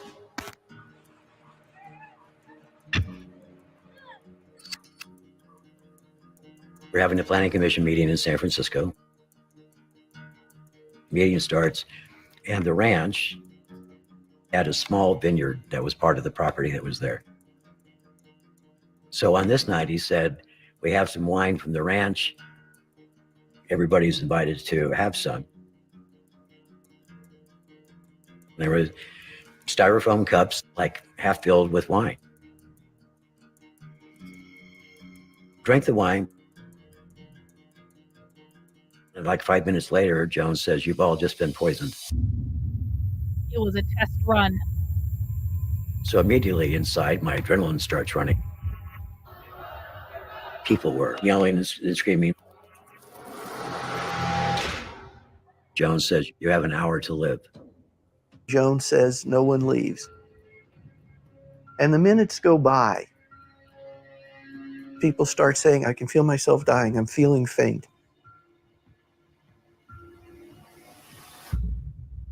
So after about 45 minutes, Jones says, okay, well, you haven't all been poisoned. Sigh. This was a test to see how you handle death. So I thought, okay, he's teaching people what it's like to face your own mortality, your own death. That's how I rationalize that. I want to make it clear that was a rationalization on my part. He was training people. No. Not one of them grabbed Jones by the What he was doing was training people to remain calm in the face of their own death. throat, you son of a bitch. There was none of that reaction. He had people that much cowed, that much under his control.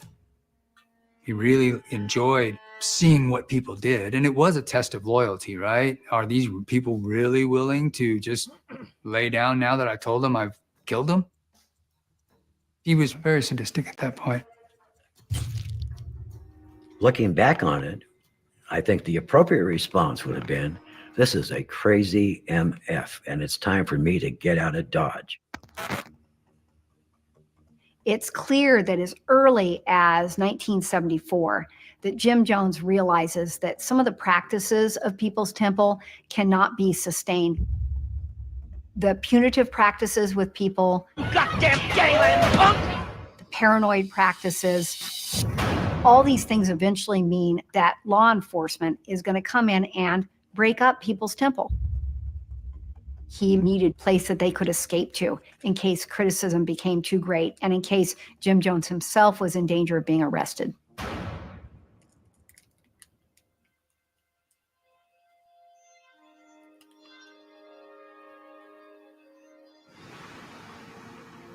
He loves Guyana because it's socialist.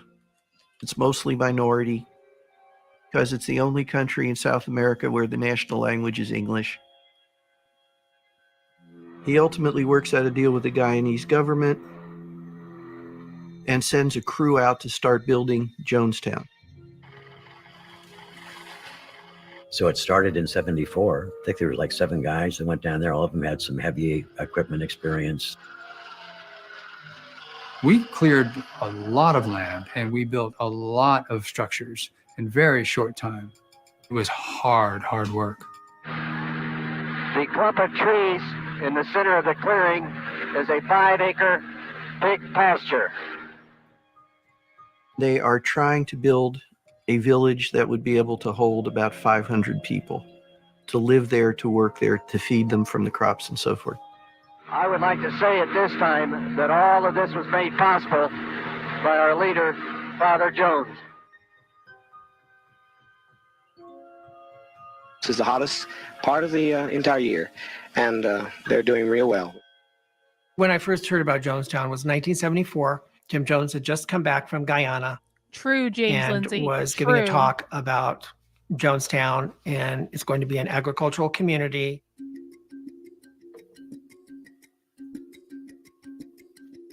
Back over here is the area that we're clearing for more planting, potatoes and carrots and edos and papaya. We could grow our own food, and there would be a community, and there wouldn't be any violence or racism. And it was going to be When you build it on the Promised equity, Land. there's no racism, guys. Darren, how do you like it here in the Promised Land? Mine is better than Ukiah. My name is Anthony Simon. I'm here in the Promised Land. My name is Don Swanee, and I'm grateful to be down here. I'm working on our fishing trawler, and I enjoy going down the rivers, meeting new people. It's more freer down here, and it's more beautiful.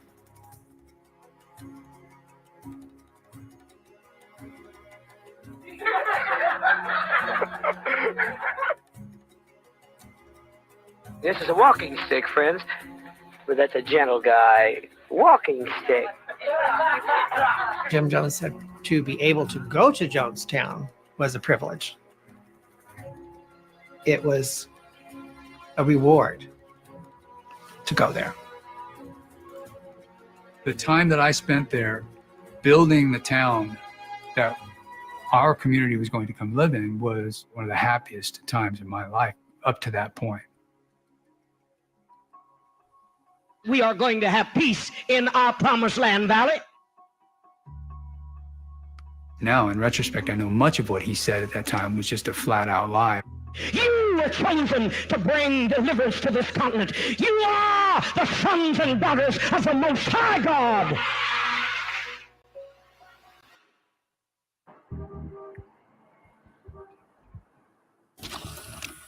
I was a City Hall reporter here in San Francisco. I noticed Jones at a lot of events where he would bring in huge numbers of people for inconsequential meetings. So that piqued my curiosity. Why does he behave this way? Isn't it unusual for a religious figure to travel in this kind of exalted way? I thought there was more to Jim Jones. So I went to a local California magazine at the time called New West, and they said, okay, let's see what you got. I had heard Marshall Kilduff had been looking for me, and Jeannie and Al Mills, who had defected before I did, called me one night and they said, we're going to do an article. And I said that I would too, that I wasn't going to let him do it alone, that I would speak as well. The ex-members, the folks who had fled the church, said, here's what you don't know. And I think we were there till like 3 o'clock in the morning. I told him everything. The more power that he got, the sicker he got. The whippings got worse and worse. Our daughter was beaten 75 times with a board. I ran with my child out, got into my car, and he was yelling my name as I left. He told me that there would be an accident in which all three of us would be killed. Once you enter people's temple, you don't leave, or you don't leave very easily. There were death threats. There was a lot of pressure from the congregation. We talked it over with our children, explained to them that we were going to be quitting the church. And they said, well, Mom and Dad, we love you very much. And we just hope that when you do decide to quit the church, you move far away so we aren't the ones assigned to kill you. Whoa! I don't think I really realized how dangerous a position that I was in, but I discredit it to being young and not knowing any differently or any better. I think what we had to say needed to be heard, because in the past, Jim had always been able to stifle any bad press like that. So they were just blown away by what we had to say. We were beaten. We had to give up all our money. There's a sexual angle here that we don't think you know about. The suits are getting nicer, Fake aren't healings. The church's inner dynamics. California The whole thing. suits. I had no idea. This was a new level of problem, a new level of a story. I talked to his aides. I talked to everybody I could at the church. So Jones knew I was working on stories, but he never wanted to talk. Jim advised us defectors were talking to New West magazine, and there was going to be an article full of lies about People's Temple. We knew it was trouble. We knew that people were talking about what was happening behind closed doors, which we were not supposed to speak about. The lies are so incredible that anybody with the right mind would not believe them. The best thing to do with newspapers is to wipe your ass with them. Ha, true. True. Jones knew. Maybe his followers initially are going to Broken believe in him. clocks are right The twice father a says day. none of it's true, it's fake news. But his political base, the mayor of San Francisco, the governor of California, he's going to lose that political clout. And when he loses that, he's going to lose his standing in San Francisco. He's going to look terrible. Jim was like hyper, and he increased the talk about enemies and defectors and traitors and people out to get us. When the story breaks, it's tremendously controversial. Everybody reads it, everybody's talking about it. Both San Francisco newspapers immediately assign their own reporters. 2 Christian channels covering woke. Melissa Daughtry, I don't know her. Theology Mom, I don't know her. Plus the All the Things podcast, I don't know that. So I'm not co-signing any of those people. I have never heard of them. Maybe they're good, maybe they're not, but Now, dig in, do more, find more. Reverend Jim Jones works in some very unexpected ways. Why didn't you just get out? Where did all that money go? He had us sign papers, blank papers. No matter what goes on here, you go out and tell everybody everything's okay. Deny everything you hear about what's going on here. The TV stations are all there, flocking. Where's Jim Jones? By the time the story came out and there was this doubt about him, he wasn't around to answer for it. In the New West article, some of the questions had to have direct answers. I mean, I teach socialism 6 days a week on this channel. We're taking a break today to watch a documentary, but we're trying to find socialist ties to it. I don't know what theology, I have no idea who this is. And so I kind of think that if they were actually, okay, to be very clear, someone having a conversation about social justice does not mean they know what they're talking about. at all. People have conversations about social justice there all day, every day.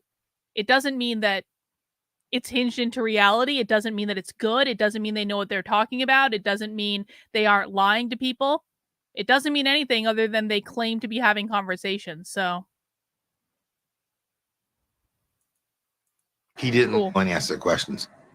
The shitstorm is not going to stop. So the only solution is to get out. Remember my father saying, if they are teaching going it, to then good for Guyana. them. I'm glad to hear it. I'll look into it, but I have my doubts. I think that Jim Jones was afraid to face the publicity and answer the questions here in this country. After the New West article backlash had happened, groundswell started. What's the story behind Jim Jones? Was all the magic that People's Temple put out, was it true? And if you scratch the surface a little bit, you saw maybe it wasn't. In Guyana, Jim Jones was outraged by the New West article, and he was also very frightened. He was afraid that this would give the detractors of People's Temple the ability to break up the church. The original plan was that as soon as all this died down, he'd be back, but it's not dying down. What he's got to do is he's now got to make Jonestown the focal point. Well, this doesn't lead me to believe that they're very credible. If they're working with Turning Point, they're political shills. Well, that's not 100%. I guess Lauren Chen works with Turning Point, and I don't consider her to be a political shill. So maybe not 100%, but I don't know. Of People's Temple. And now suddenly Jim Jones wants virtually everybody. Wait, really? In People's Temple to get. Hang on. Another person hates James Lindsay as much as I do. Perspective Philosophy YouTube channel talks about both Christianity and socialism. He understands both from an academic perspective, but he also thinks James is his main nemesis. Is it because James was shitting on conservative Christians? Over there. I wasn't given a reason why I was going to Jonestown. Look at that afro. Things were in such a frenzy. White lady afro. Let's get people down there now.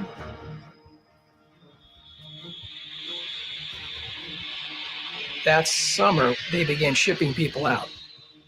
Buses went down to banks where people would deposit their money into church accounts. They lined them up with passports to get them out of the country legally.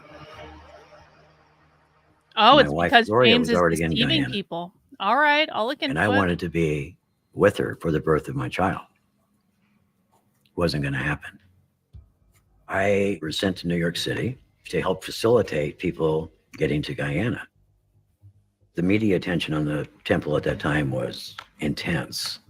So they would fly out of different airports, whether it was Los Angeles, Sacramento, San Francisco, and they would fly on different airlines, and they would fly in groups of 3. They always sat apart from each other. Nobody recognized anybody else. And there was a flight every day at 4:30.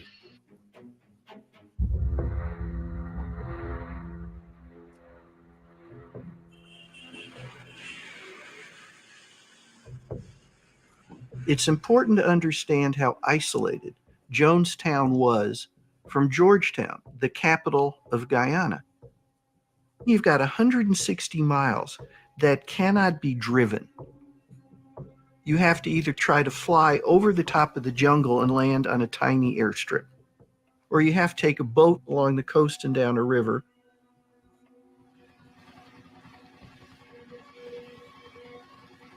It was a 19-hour boat trip from Georgetown up a river.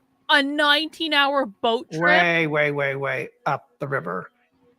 I was seasick. It was not a pleasant trip, but part of me was happy. It's like, don't complain because you're on the way to the promised land. That's crazy. When we pulled up to the dock and we got off, I was still apprehensive. We got on the tractor and we rounded this corner and I could just hear the welcome all of you.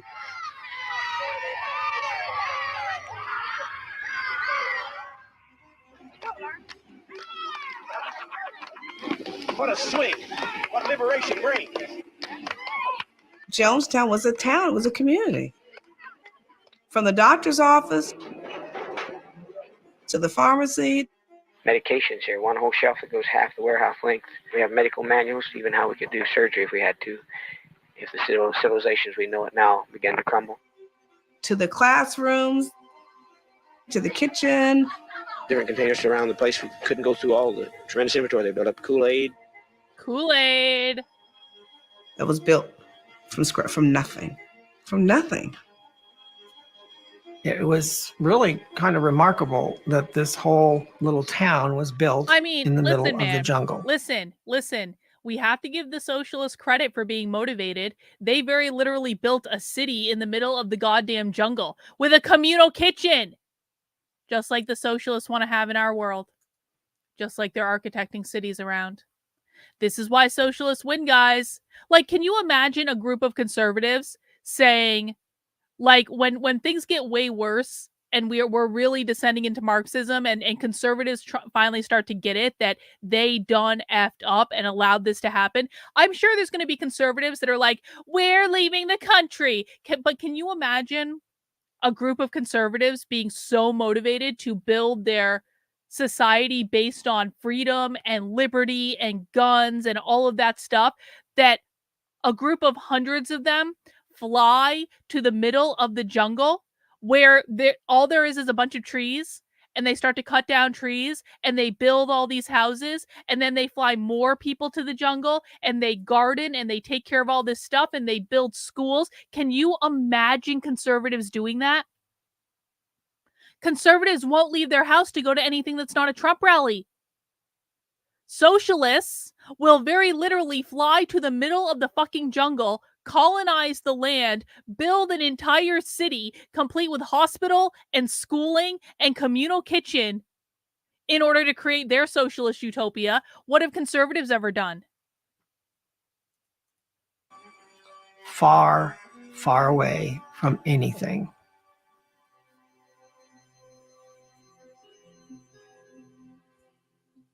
I wanted to get back to my husband. I was happy to see my baby, my son, and spend time with him. When I finally got into Jonestown, I got to see Gloria and my son, Malcolm. I could actually feel tension leaving my body. Really, it was a physical sensation because it is incredibly beautiful and peaceful. I thought it was exciting. We've been building this community. As I look out over it, it's the most fantastic thing, and we have made this part of the country. We've enriched it by everything that's growing and all these beautiful buildings and our medical clinic and our lovely homes. A typical day in Jonestown was up at 5 o'clock. There would be someone on the side of the cabin with the stick. 5 o'clock, 5 o'clock. So 5 o'clock. We worked 6 days a week, and I was okay with that, guys, because I felt like I was building something. Okay, I want everyone to take notes on this section, because when we look, we have a bitter Republican here. Bro, how prepped am I? I promise I'm more prepped than you do based on the fact that I live in New Hampshire alone. Where do you live? Do you live in Florida where you can't even have constitutional carry? Or do you live in Texas where Texas is about to turn purple? What state do you live in, bro? You want to come in here and lecture me about how prepared I am when you don't even ever come to this chat and have probably no fucking clue what you're talking about, because you seem to think that conservatives are doing more to fight back than I am? Get the fuck out.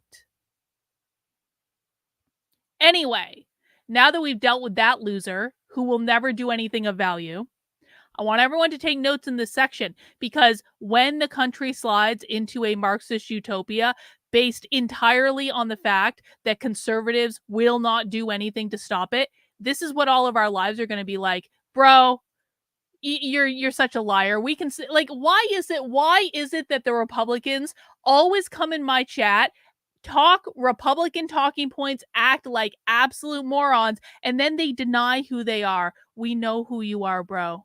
You're very predictable. Oh yeah. Okay, so this conservative wants us to buy this. This conservative wants, like, This is how we sniff out the smart people from the stupid people. I know we're taking a little bit of a break. We'll get back to this. We need to berate a conservative for a second. This person came into my chat saying, I'm way less prepared than most Republicans. And then this person thinks we are so stupid to believe that they're a registered Democrat. Totes.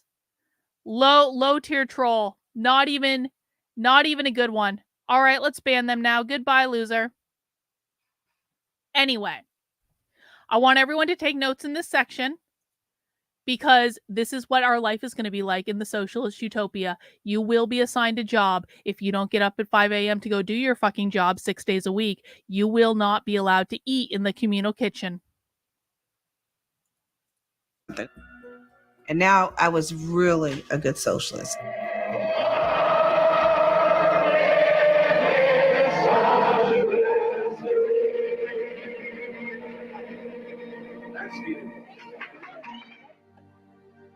The getting up and sweaty and this kind of stuff, I hated that. Oh, I hated that. I hated that. I hated walking out of your cabin in the rainy season and your feet are full of mud. And, you know, I hated all that kind of stuff. But you know something?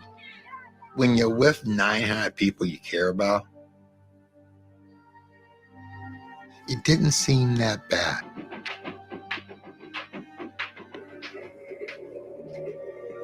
I remember the dances, the youth dances.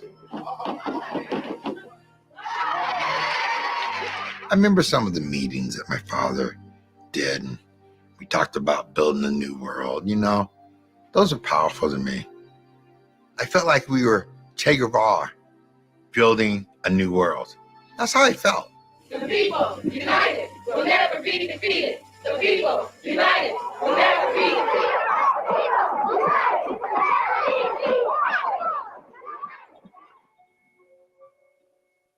Things were good for a while. Grandma Bates, how do you like it here? I love it. I love it. I love it better than any place I've been in my life. All of a sudden, things started shifting. I just love it. I hope everything is going to be all right for us.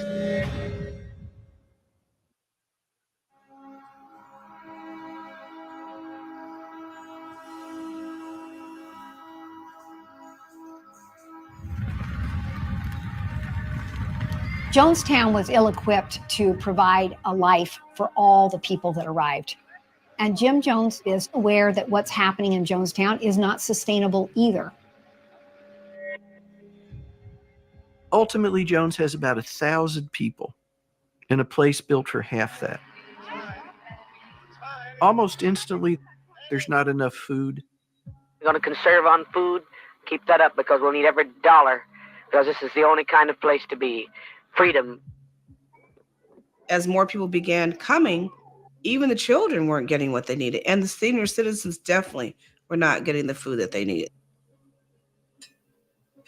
We even sell bananas now because we're trying to make money. We need money so badly to take care of all of our family, to save them. Jones knows he's got money that could take care of that for decades, but he's not revealing that. So instead, people are told we've got to do better or we're going to starve and be humiliated. I know it's not pleasant, children. My God, somebody's got to fight this revolution. Someone's got to practice You're revolution. physically adjusting to the work, but you get used to it. You get used to the work. You what get you don't used to get your used sign to job. is the sirens in the middle of the night. Or Jim's drugged, sometimes incoherent voice over a loudspeaker in the middle of the night. Attention, attention. There's still not enough energy shown by workers. Around the cottages, in my review, they're not clean. In Jonestown, there were loudspeakers everywhere. They went on 24/7. The voice of Jim Jones. This is essential, absolutely essential. Hey guys, so Poetry Painter is watching us as we stream right now just to make sure we don't talk about James Lindsay, because every time we talk about James Lindsay and how he has fallen off the cliff of insanity with the Gnostic bullshit, she's tweeting it, and Rottweiler, she was particularly upset about your super chat, Rottweiler. Poetry Painter is not happy with you, Rottweiler. You're on the shit list now. Congratulations. Jim Jones did a terrible job of maintaining his leadership within the community of Jonestown. He would stumble, he would urinate off the side of the walkways. It was apparent that his drug use had increased. He was slurring his speech. We must stop the dilatory way in which some people regard their own property. Remember, his number one source of well-being, if you could even call that, was adulation, or feeling like he was adored by the people around him. And now his source was finite. It was the same people every day, same thing. So what he tried to do was just escalate things. You people all tighten me up. God damn you sons of bitches. God damn you. Because you sons of bitches, anything I do, you gotta do. God damn you. Why don't you work like I do then? Why don't you take the burdens I do then? So I'm looking at all this, I'm seeing this, and I'm starting to really acknowledge what I'm seeing as not my imagination or not my ability to be a good socialist, but the fact that there is something seriously wrong here. I think Dad was very much aware of the fact that our town could not last. What we were doing was not sustainable.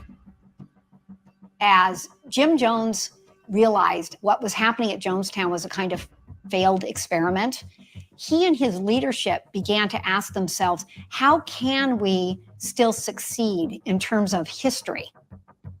And so we're an egalitarian community that's going to show the world how we can live as a utopian gathering of people became instead, how do we show the world what a truly committed group of people would do if they are threatened with the disintegration of their community?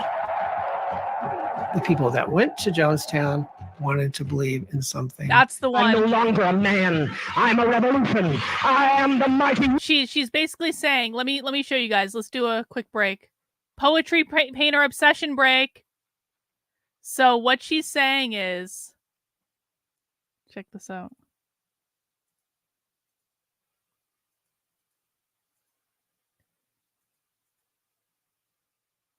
She says, yesterday, James Lindsay accurately called out the devaluing of him based on a fan fiction that I didn't even write, being done due to her borderline personality disorder. Today, the narcissistic injury, those are two different personality disorders, by the way, is such that she is claiming Lindsay is going to cause some conservatives to kill a trans person. Well, no, that was actually Rottweiler who said that.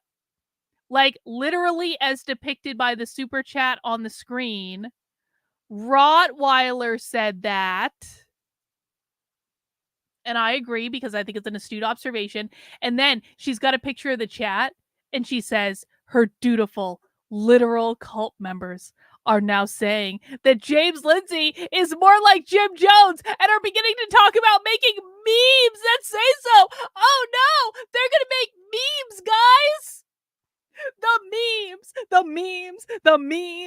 memes. Oh my God, no, not the memes.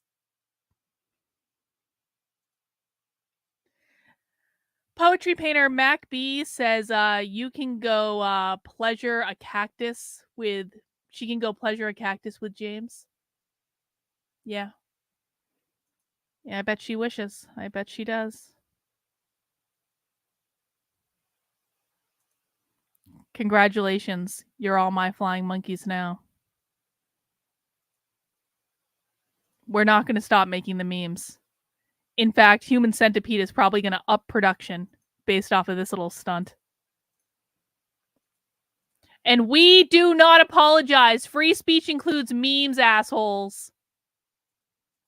Wind of revolutionary change. And they wanted to make a better world. I never saw us dying from within. I never, ever saw it coming.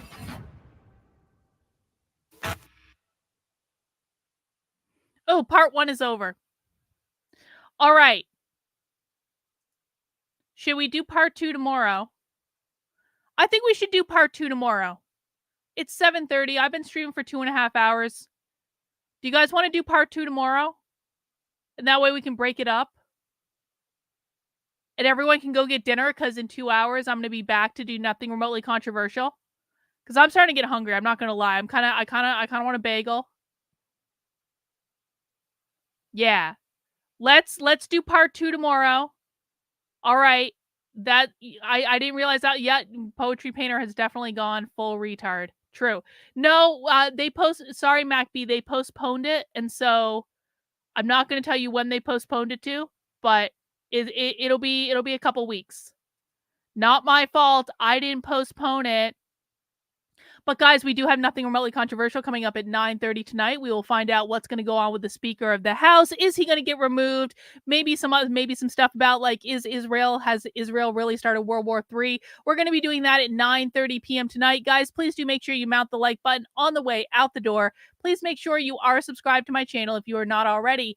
And as a reminder, if you want to join the Unwoke Underground, the coolest fucking cult on the internet, where we are going to be doing awesome stuff in the real world to drive actual culture change and, maybe do some, maybe create some good trouble, as the leftists would say, head over to my Substack, Carlin, KARLYN.substack.com. Make sure you sign up for email updates for free. But if you want to support the work I'm doing and join us in the supporter Discord, you can sign up for $8 a month, $80 a year. I'm going to go get some dinner now. I'll be back in 2 hours. Thanks, guys. We'll see you soon. Bye.